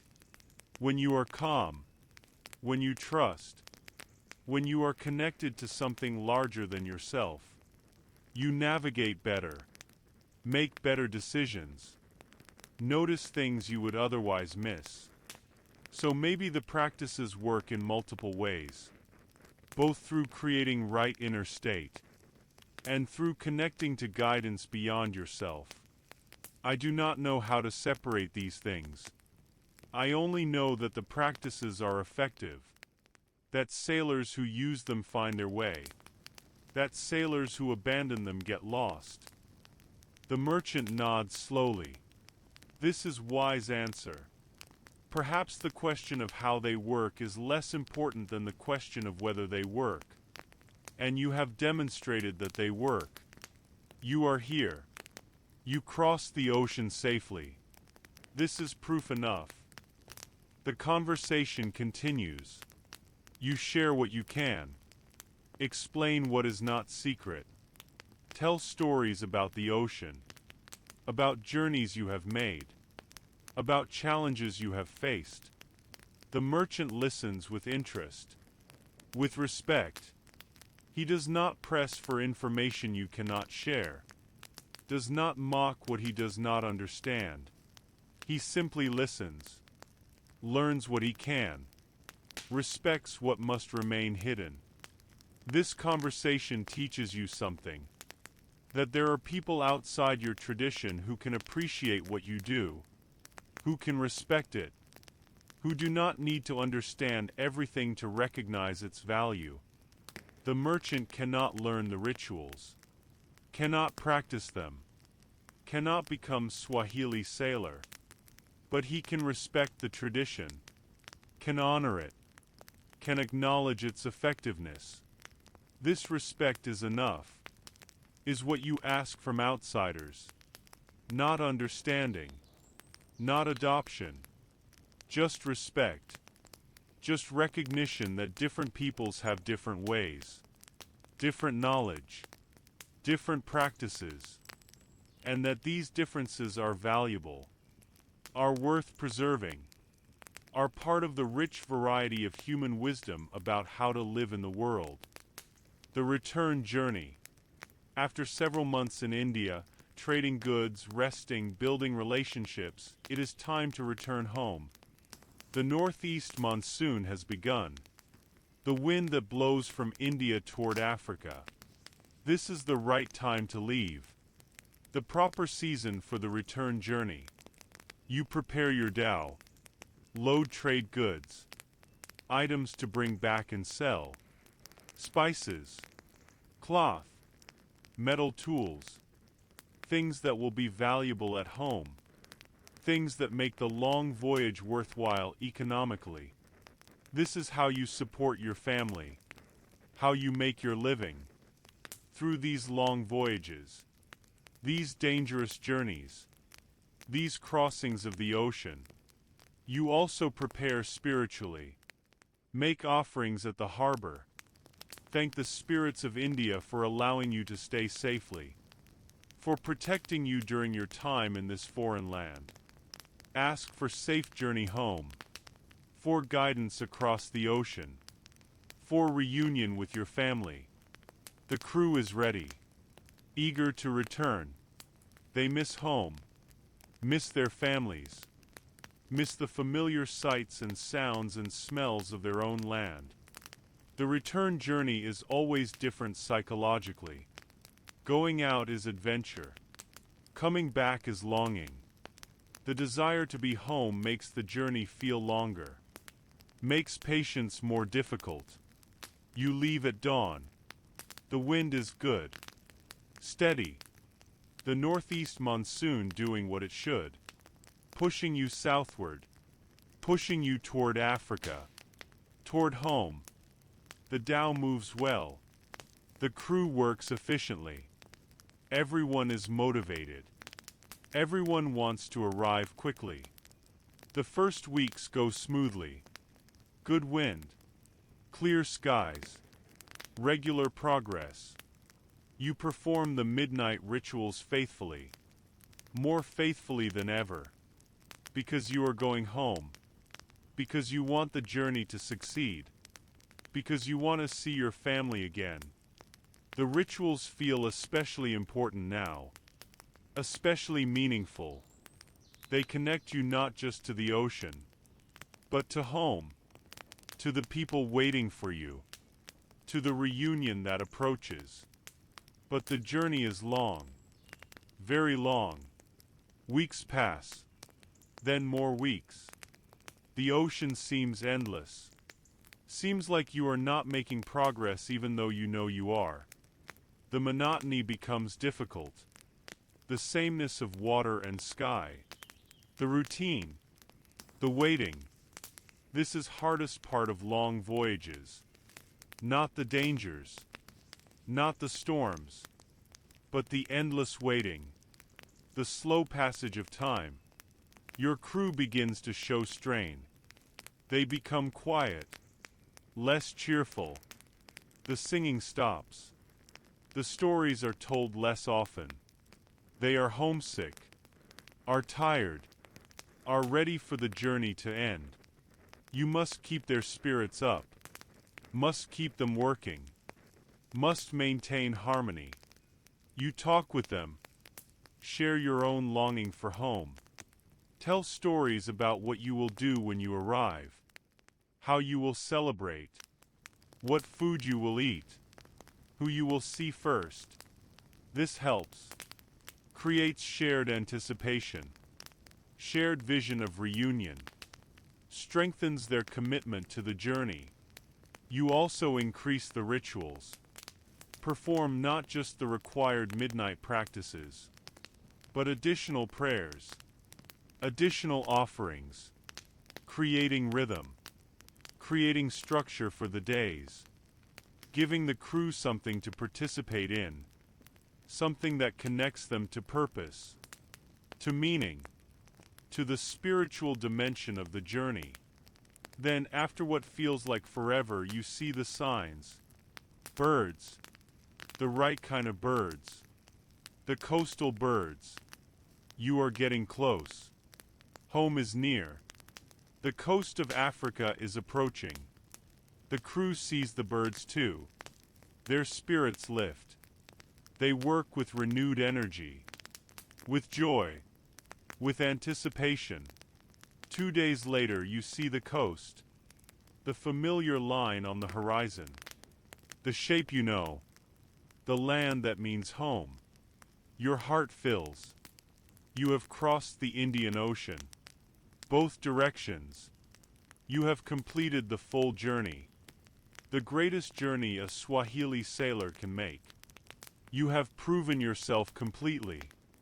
As you approach the harbor, you perform the final ritual, the ritual of homecoming, the prayer of gratitude for safe return, the acknowledgement that you are blessed, that you were protected, that the journey succeeded not just through your skill, but through the guidance and protection you received, through the relationships you maintained, through the rituals that worked. Your family is waiting at the harbor. They see your dhow approaching. They wave. They call out. You wave back. Your joy is complete. You have returned. You are home. Safe. Successful. Whole. This is what every sailor hopes for. What every family prays for. What the rituals make possible. As you step onto land, as you embrace your family, as you feel the solid earth beneath your feet after months on water, you understand something deeply. The rituals are not just about navigation, are not just about finding your way across the ocean. They are about maintaining connection, about staying linked to home even when far away, about ensuring return, about creating the conditions that allow you to cross vast distances, to be absent for months, yet still come back, still reunite, still be part of the community. This is the deepest purpose of the midnight rituals, not just to avoid being lost, but to ensure being found, to ensure coming home, to ensure that the journey, however long, however difficult, ends in reunion, in safety, in the embrace of those you love. This is what the rituals protect. This is what they make possible. This is why they matter so much. Why they must be preserved. Why they must be passed forward, generation after generation. Forever. The changing world. You are very old now. Your hair is white. Your hands are weathered from decades of salt water and sun. Your body is tired. You no longer make long voyages. No longer cross the ocean to distant lands. Those days are behind you. But your knowledge remains. Your memory is clear. Your understanding is deep. The world is changing around you. You see it every day. New ships come to the harbor. Ships with engines. Ships that do not need wind. Ships that can move in any direction regardless of the monsoons. Ships that travel faster than dhows ever could. Ships that carry more cargo. That make more money. That seem to make the old ways unnecessary. Young people are less interested in becoming traditional sailors. They want to work on the engine ships. Want to learn modern navigation. Want to use instruments and electronics. Want to be part of the new world rather than keepers of the old ways. You understand this. The world moves forward. Changes come. This is natural. This is how things work. But you also feel sadness. The knowledge you carry. The rituals you know. The midnight practices that guided you safely across the ocean for so many years. These things are being forgotten. Are being left behind. Are being dismissed as old-fashioned. As unnecessary. As no longer relevant. Some young sailors still want to learn. Still come to you. Still ask questions about the old ways. But they are fewer now. Fewer each year. The chain of transmission is weakening. The knowledge that passed unbroken through so many generations is now at risk. Might be lost. Might disappear when your generation dies. This worries you. Not for yourself. Your life is nearly complete. You have lived well. Have sailed successfully. Have returned home safely from every voyage. Have taught your children. Have done what you were supposed to do. But you worry about what will be lost. What will disappear. What future generations will not have access to. The rituals are not just techniques. Are not just methods for navigation. They are connection to ancestors. To tradition. To a way of understanding the ocean that goes beyond instruments and calculations. They are relationship. Our wisdom. Are part of what makes Swahili sailors who they are. Losing them means losing something important. Something that cannot be replaced by engines and electronics. You talk about this with other old sailors. They share your concern. They have the same worries. But they also have something else. They have faith. Faith that what is truly valuable will survive. Will find ways to continue. Will adapt to new circumstances. Will remain alive in some form even as the world changes. One old friend says something that comforts you. The ocean has not changed. The stars have not changed.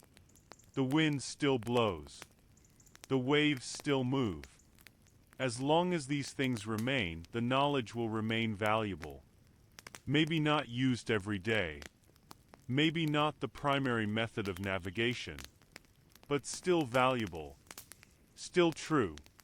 Still connected to reality. Someday someone will need this knowledge again. We'll seek it out. We'll learn it. We'll keep it alive. You think about this. It makes sense. Knowledge that is based on truth. On real observation of real things. Does not stop being true just because new methods are invented. The stars still show direction. The wind still follows patterns.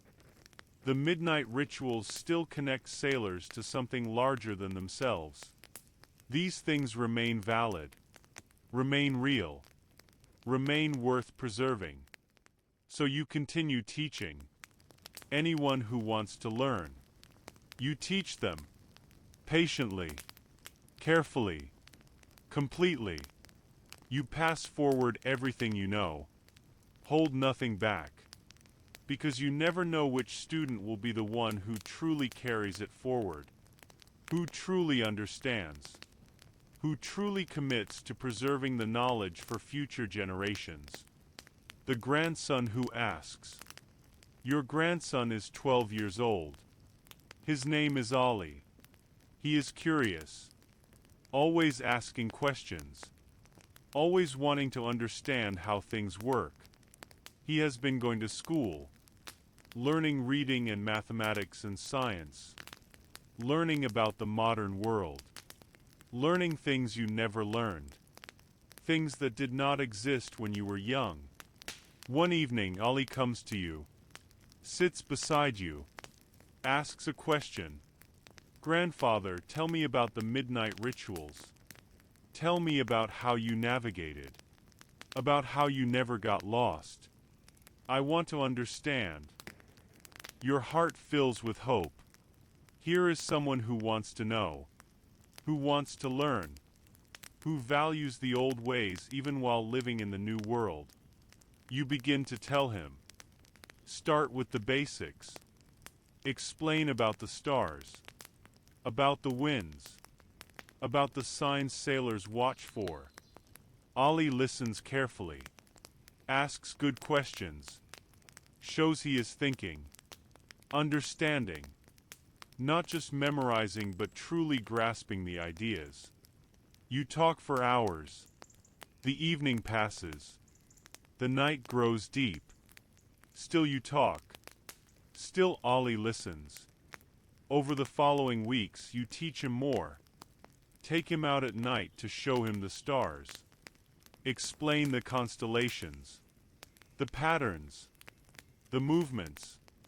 Teach him the stories behind each group of stars, the meanings, the relationships with sailors. Ali learns quickly, remembers well, shows the same aptitude you showed when you were young. Then one night you teach him his first ritual, the basic offering at midnight, the prayer to the stars. You explain why it matters, how it works, what it does. Ali is respectful, takes it seriously, understands that this is not just information but sacred knowledge, something precious, something that must be honored. You take him out on a small boat, just along the coast. Nothing dangerous, but enough to feel the ocean, to be on the water, to experience what it is like to perform a ritual when surrounded by the sea, when the stars are above and the dark water is below and everything feels vast and mysterious. At midnight, you guide Ali through the ritual. He scatters grain on the water, speaks the words you have taught him. His voice is uncertain at first, but grows stronger, grows more confident. He finishes the prayer, sits quietly, watching, waiting, feeling. A shooting star crosses the sky. Brief, beautiful, gone quickly. Ali sees it. His eyes widen. Was that the response? He asks. You nod. That was the response. The stars acknowledge your ritual. They accept your offering. You are learning. You are beginning to understand. Ali is quiet for a while. Then he says something that surprises you.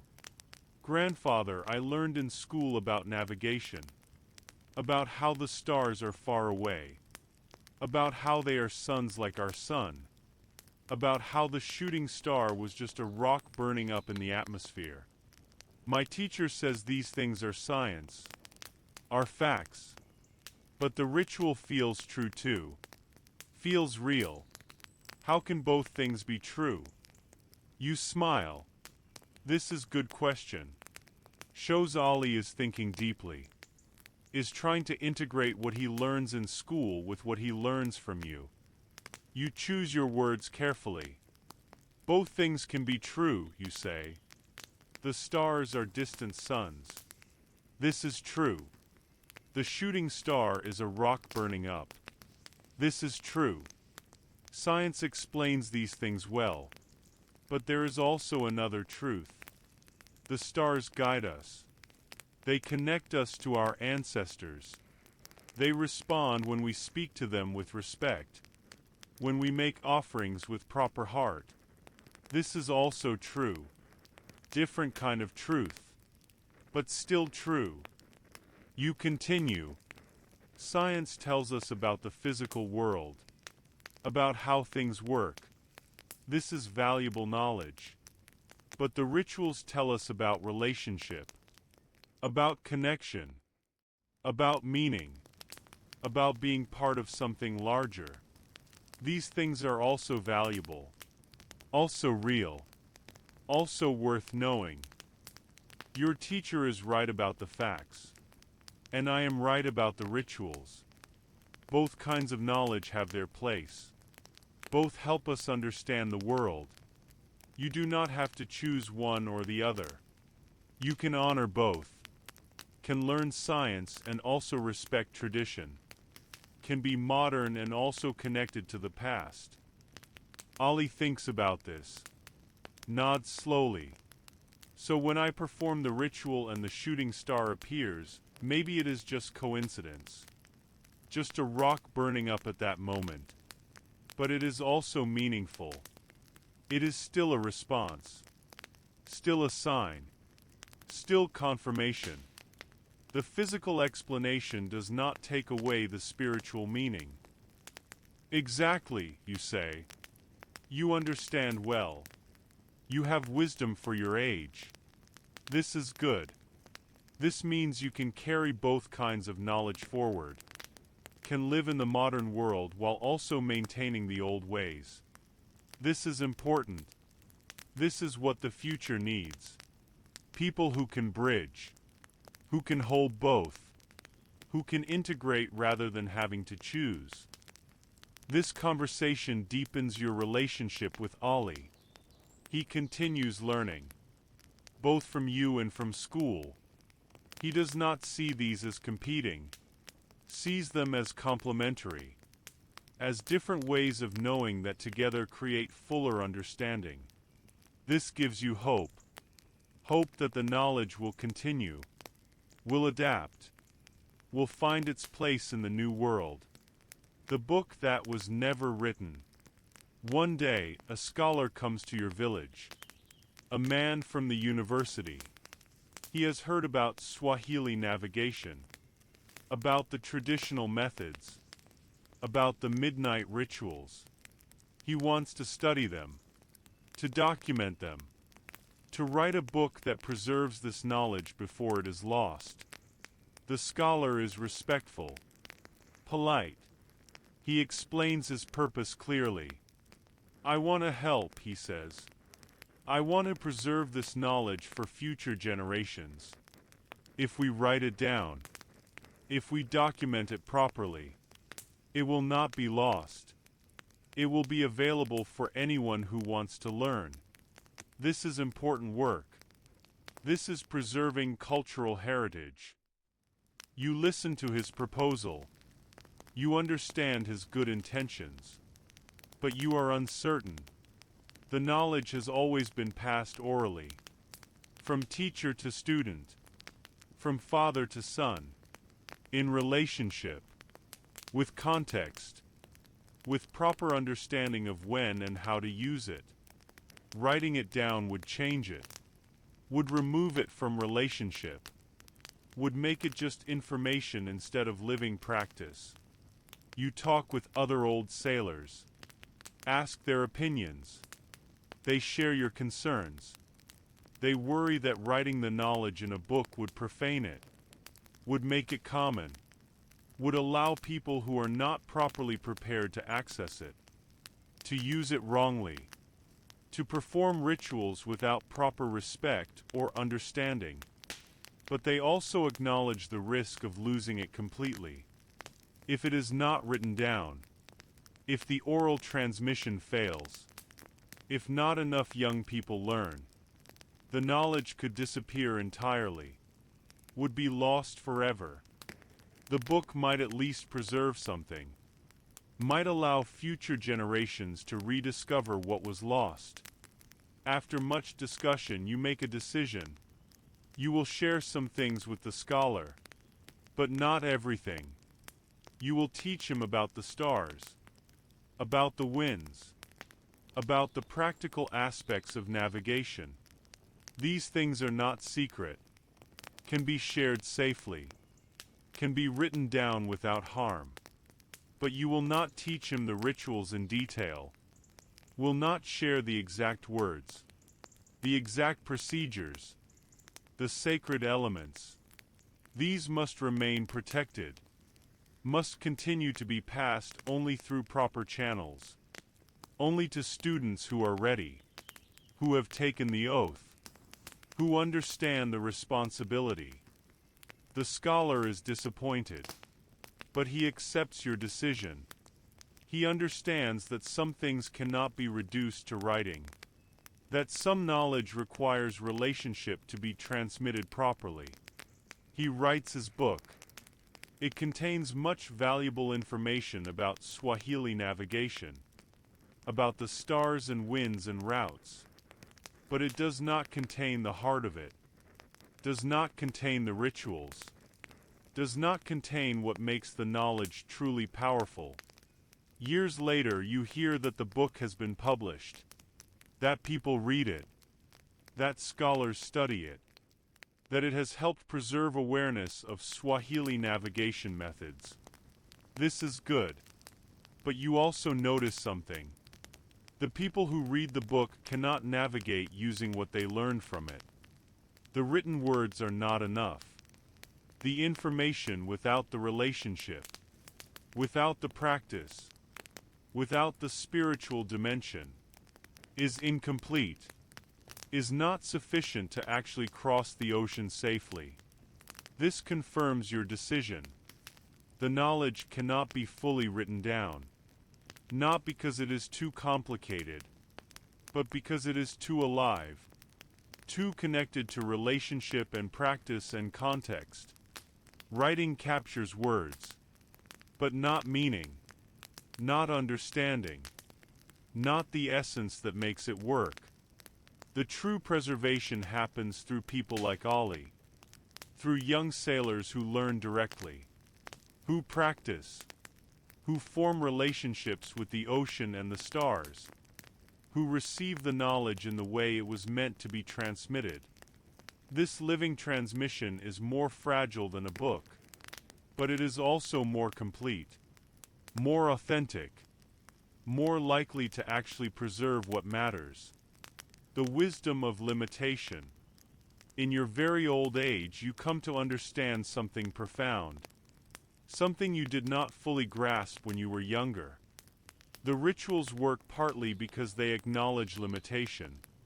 They admit that you do not know everything, cannot control everything, need help beyond your own abilities.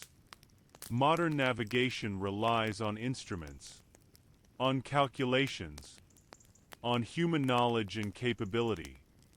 It assumes that with enough technology, enough information, enough skill, you can master the ocean, can control your journey, can ensure success through human power alone. But the rituals say something different. They say you are small. The ocean is vast. You are temporary. The stars are eternal. You need guidance, need protection, need relationship with forces greater than yourself. This acknowledgement of limitation is not weakness, is wisdom, is truth about the human condition. When you perform the midnight rituals, when you make offerings, when you speak prayers, you are admitting you need help. You are recognizing your dependence. This humility creates proper relationship with the ocean, proper relationship with the stars, proper understanding of your place in the larger order. Pride says you do not need help. Pride says you can do it alone. Pride says your instruments and calculations are sufficient. And sometimes pride seems justified. Sometimes sailors with modern equipment succeed without rituals, without offerings, without acknowledging anything beyond themselves. But other times the instruments fail. The calculations are wrong. The equipment breaks. And then what? If you have relied only on technology, only on your own ability, you are lost, helpless, without the relationships that might have helped, without the practices that might have guided you, without the humility that might have saved you. The rituals keep you humble, keep you aware that success is not guaranteed, that the ocean is powerful, that forces beyond your control determine outcomes. This awareness keeps you careful, keeps you respectful, keeps you connected to reality rather than lost in arrogance. You think about Hassan, the captain who stopped performing rituals, who relied only on his skill, who got lost because his pride separated him from guidance. Hassan's story is not really about the rituals failing, is about pride disconnecting him from help that was available, about arrogance isolating him from relationships that could have saved him. This understanding makes you appreciate the rituals more deeply, not just as navigation techniques, but as spiritual practices, as ways of maintaining proper relationship with reality, with power, with the forces that shape outcomes. The rituals keep you grounded, keep you humble, keep you connected, and this connection is what allows navigation to succeed. You share this understanding with Ali. The rituals are not magic, you tell him. They do not guarantee safety, do not ensure success automatically, but they create the inner conditions that make success more likely. They keep you humble, keep you attentive, keep you connected to the ocean. And this proper relationship is what true navigation requires. Ali understands. He is becoming wise. He sees that the rituals serve multiple purposes: practical and spiritual, navigational and psychological, all working together, all creating the complete approach that allows sailors to cross the ocean safely. Generation after generation, century after century. The final voyage. You are 85 years old. You have not sailed for many years, have not been on the ocean for more than a decade. Your body is too old, too weak. You can no longer handle the physical demands of sailing, can no longer work the ropes, cannot climb, cannot do what sailors must do. But Ali asks you something. Grandfather, will you come with me? Just once more? I am making a short voyage along the coast. Just 2 days. Nothing difficult. I want you to be there. Want you to see that I have learned, that I can navigate using what you taught me. Will you come? You are reluctant at first. Know your body is weak. Know the voyage might be difficult for you. But Ali is insistent, gentle but persistent. Please, grandfather. I need you there. Need your blessing. Need to share this with you. You agree. How can you refuse? Ali is carrying forward the knowledge, is keeping the tradition alive. You want to witness this. Want to see him perform the rituals. Want to know that what you taught will continue after you are gone. The voyage begins at dawn. Ali's dhow is small but well made, strong, seaworthy. Ali helps you aboard, makes you comfortable. You settle in the back, watching, not working, just observing. Ali and his young crew handle everything. They are capable, skilled. They know what they are doing. The day passes peacefully. Good wind, smooth water. Ali navigates confidently, watches the coast, adjusts the sail, guides the dhow expertly. You watch with pride. This young man learned from you, carries your knowledge, will pass it forward to his own children someday. The chain continues. That night at midnight, Ali performs the ritual. He goes to the front of the dhow, kneels, takes out his pouch of grain, scatters it on the water, speaks the ancient words. His pronunciation is correct. His tone is respectful. His attitude is proper. He has learned well, has understood, has made the knowledge his own. After the ritual, Ali sits with you, The night is clear. The stars are bright. The ocean is calm. Everything feels peaceful. Perfect. Ali speaks softly. Thank you, grandfather, for teaching me, for sharing the knowledge, for trusting me with the rituals. I will honor what you gave me. We'll pass it forward. We'll make sure it continues. You feel something complete. A sense of fulfillment. Of purpose achieved. You have done what you were supposed to do. Have carried the knowledge through your generation. Have passed it forward successfully. Whatever happens now, the chain will continue. The tradition will live. The midnight rituals will guide sailors into the future. The voyage continues. Returns to harbor 2 days later. Smooth. Safe. Successful. Ali navigated perfectly. Used the stars. Used the wind. Performed the rituals. Everything worked as it should. This is how it is meant to be. This is the tradition functioning. This is the knowledge alive in practice. Not just remembered, but used. Living. Real. After landing, after returning home, you feel tired. More tired than you have ever felt. Your body has used its last strength. But your heart is full. Your spirit is at peace. You have witnessed the future. Have seen that what you value will continue. Will not be lost. Will remain alive in Ali. In his children. In generations to come. The eternal ocean.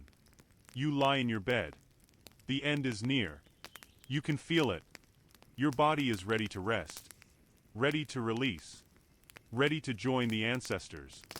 You are not afraid. Have lived fully. Have done what you came to do. Are ready for what comes next. Your family is with you. Ali sits beside you. Holds your hand. You speak to him one last time. Your voice is weak but clear. Remember the rituals. Remember the midnight offerings. Remember to watch the stars. To feel the wind. To listen to the ocean. These things are true. Will always be true. Pass them forward. Teach your children. Keep the knowledge alive. Ali nods. Tears in his eyes. I will, grandfather. I promise. I will honor what you taught. We'll maintain the tradition. We'll make sure it continues. You smile. This is all you need to hear. You close your eyes. Feel yourself drifting. Like a dhow on calm water. Moving gently. Peacefully. Toward something beyond.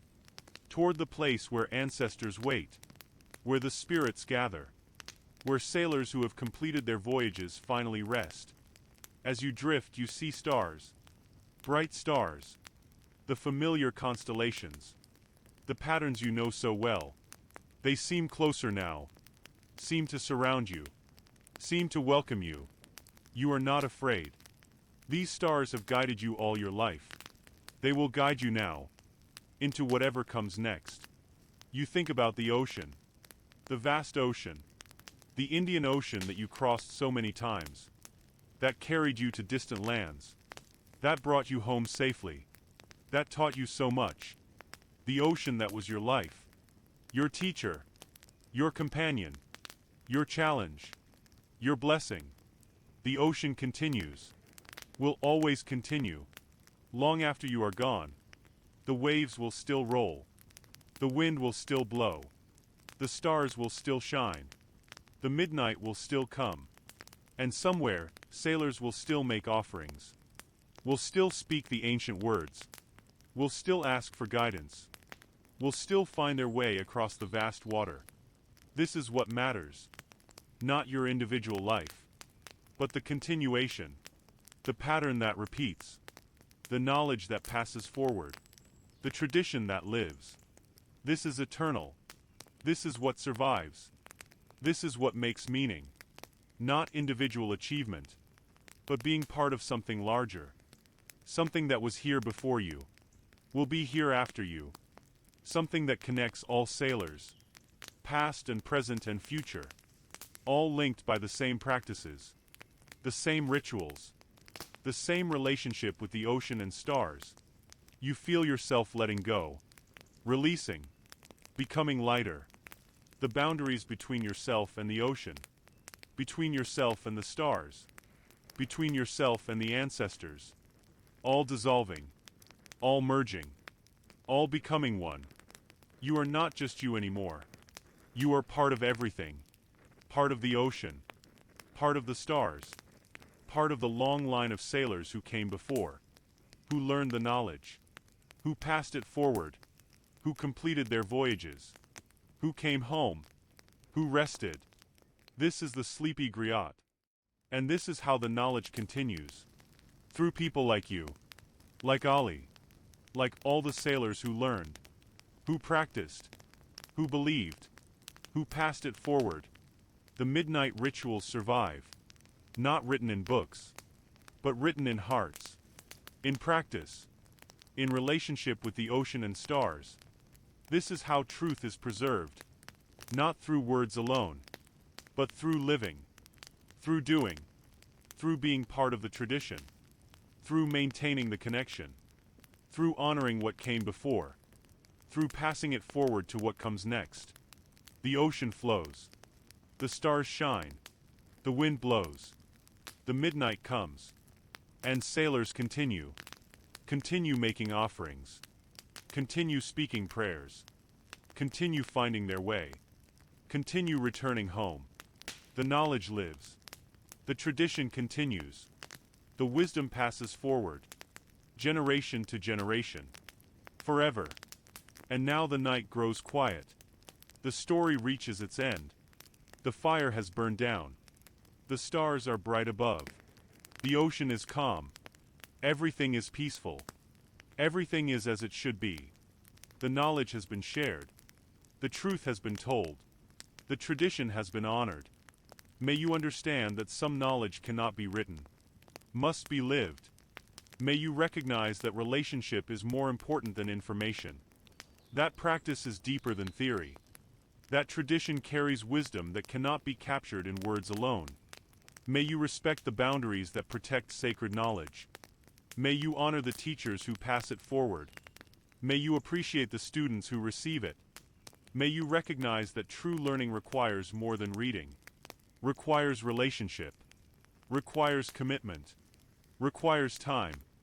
May you understand that the ocean teaches humility, that the stars guide those who are lost, that the midnight offers clarity, that rituals create connection, that offerings maintain relationship, that prayers open doors, that gratitude completes circles.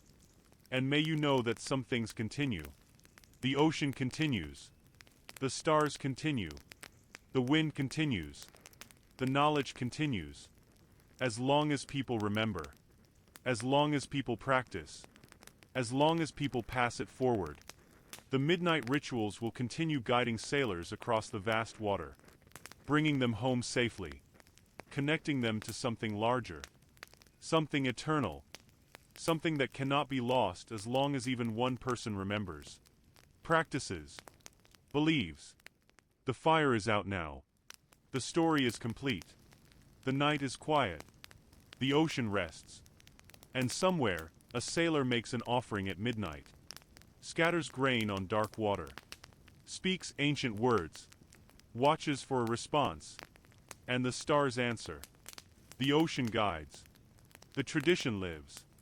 The knowledge continues, forward into time, into the future, into the hands of those who will carry it next, who will honor it, who will pass it forward in their turn.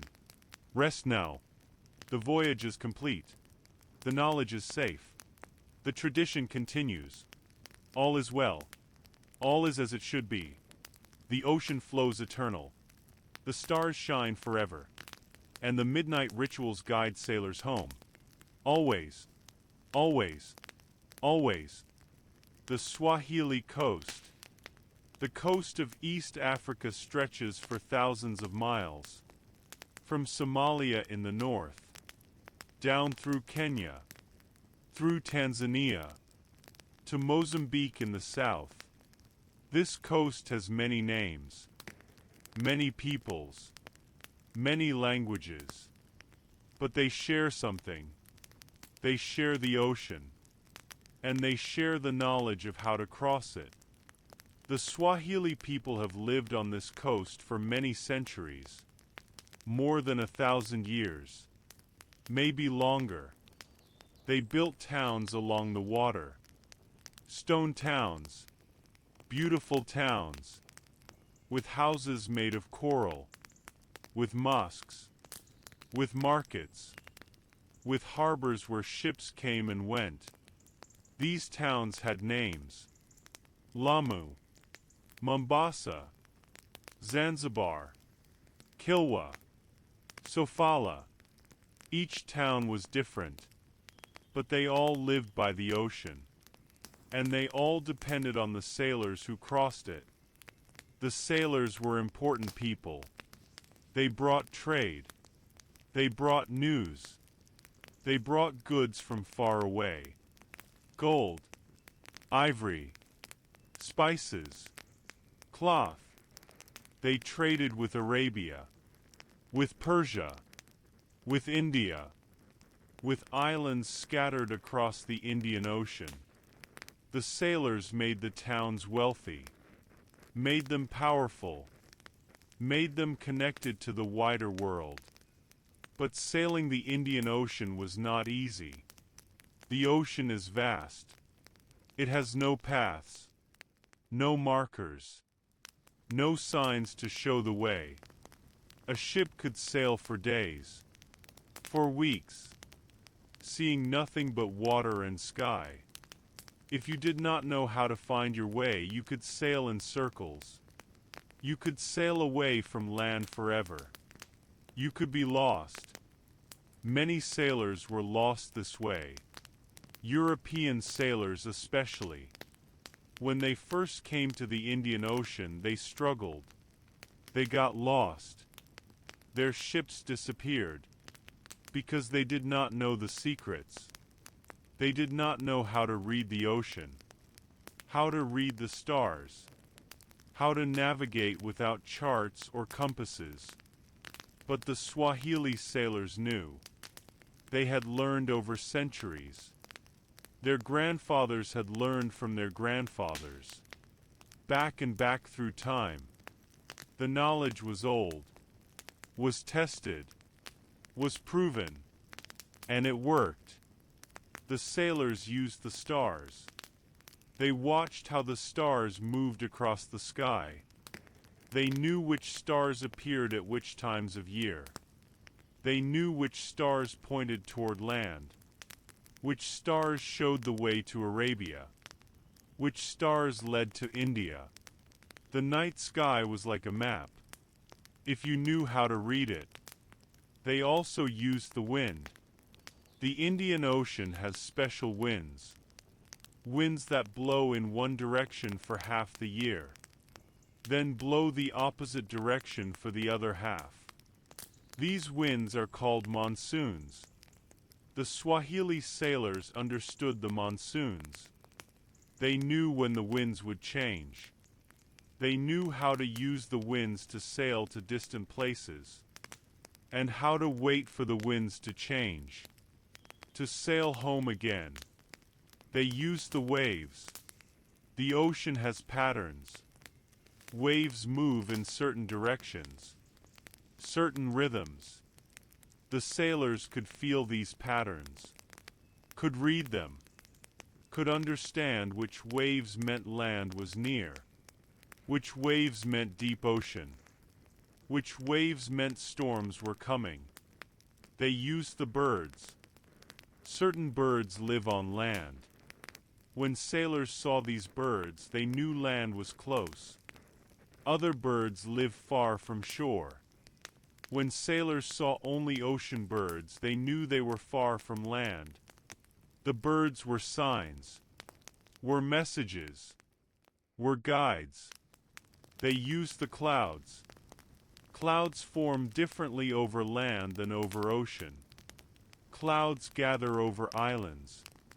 Even when the island is too far away to see, the sailors watch the clouds, read their shapes, their colors, their movements. The clouds told them where land was hiding beyond the horizon. And they used rituals, special practices, things they did at midnight, when the stars were brightest, when the ocean was quietest, when the boundary between the physical world and the spiritual world was thinnest. These midnight rituals were important, were secret, were passed down carefully, were what made the difference between a sailor who always found his way and a sailor who got lost forever.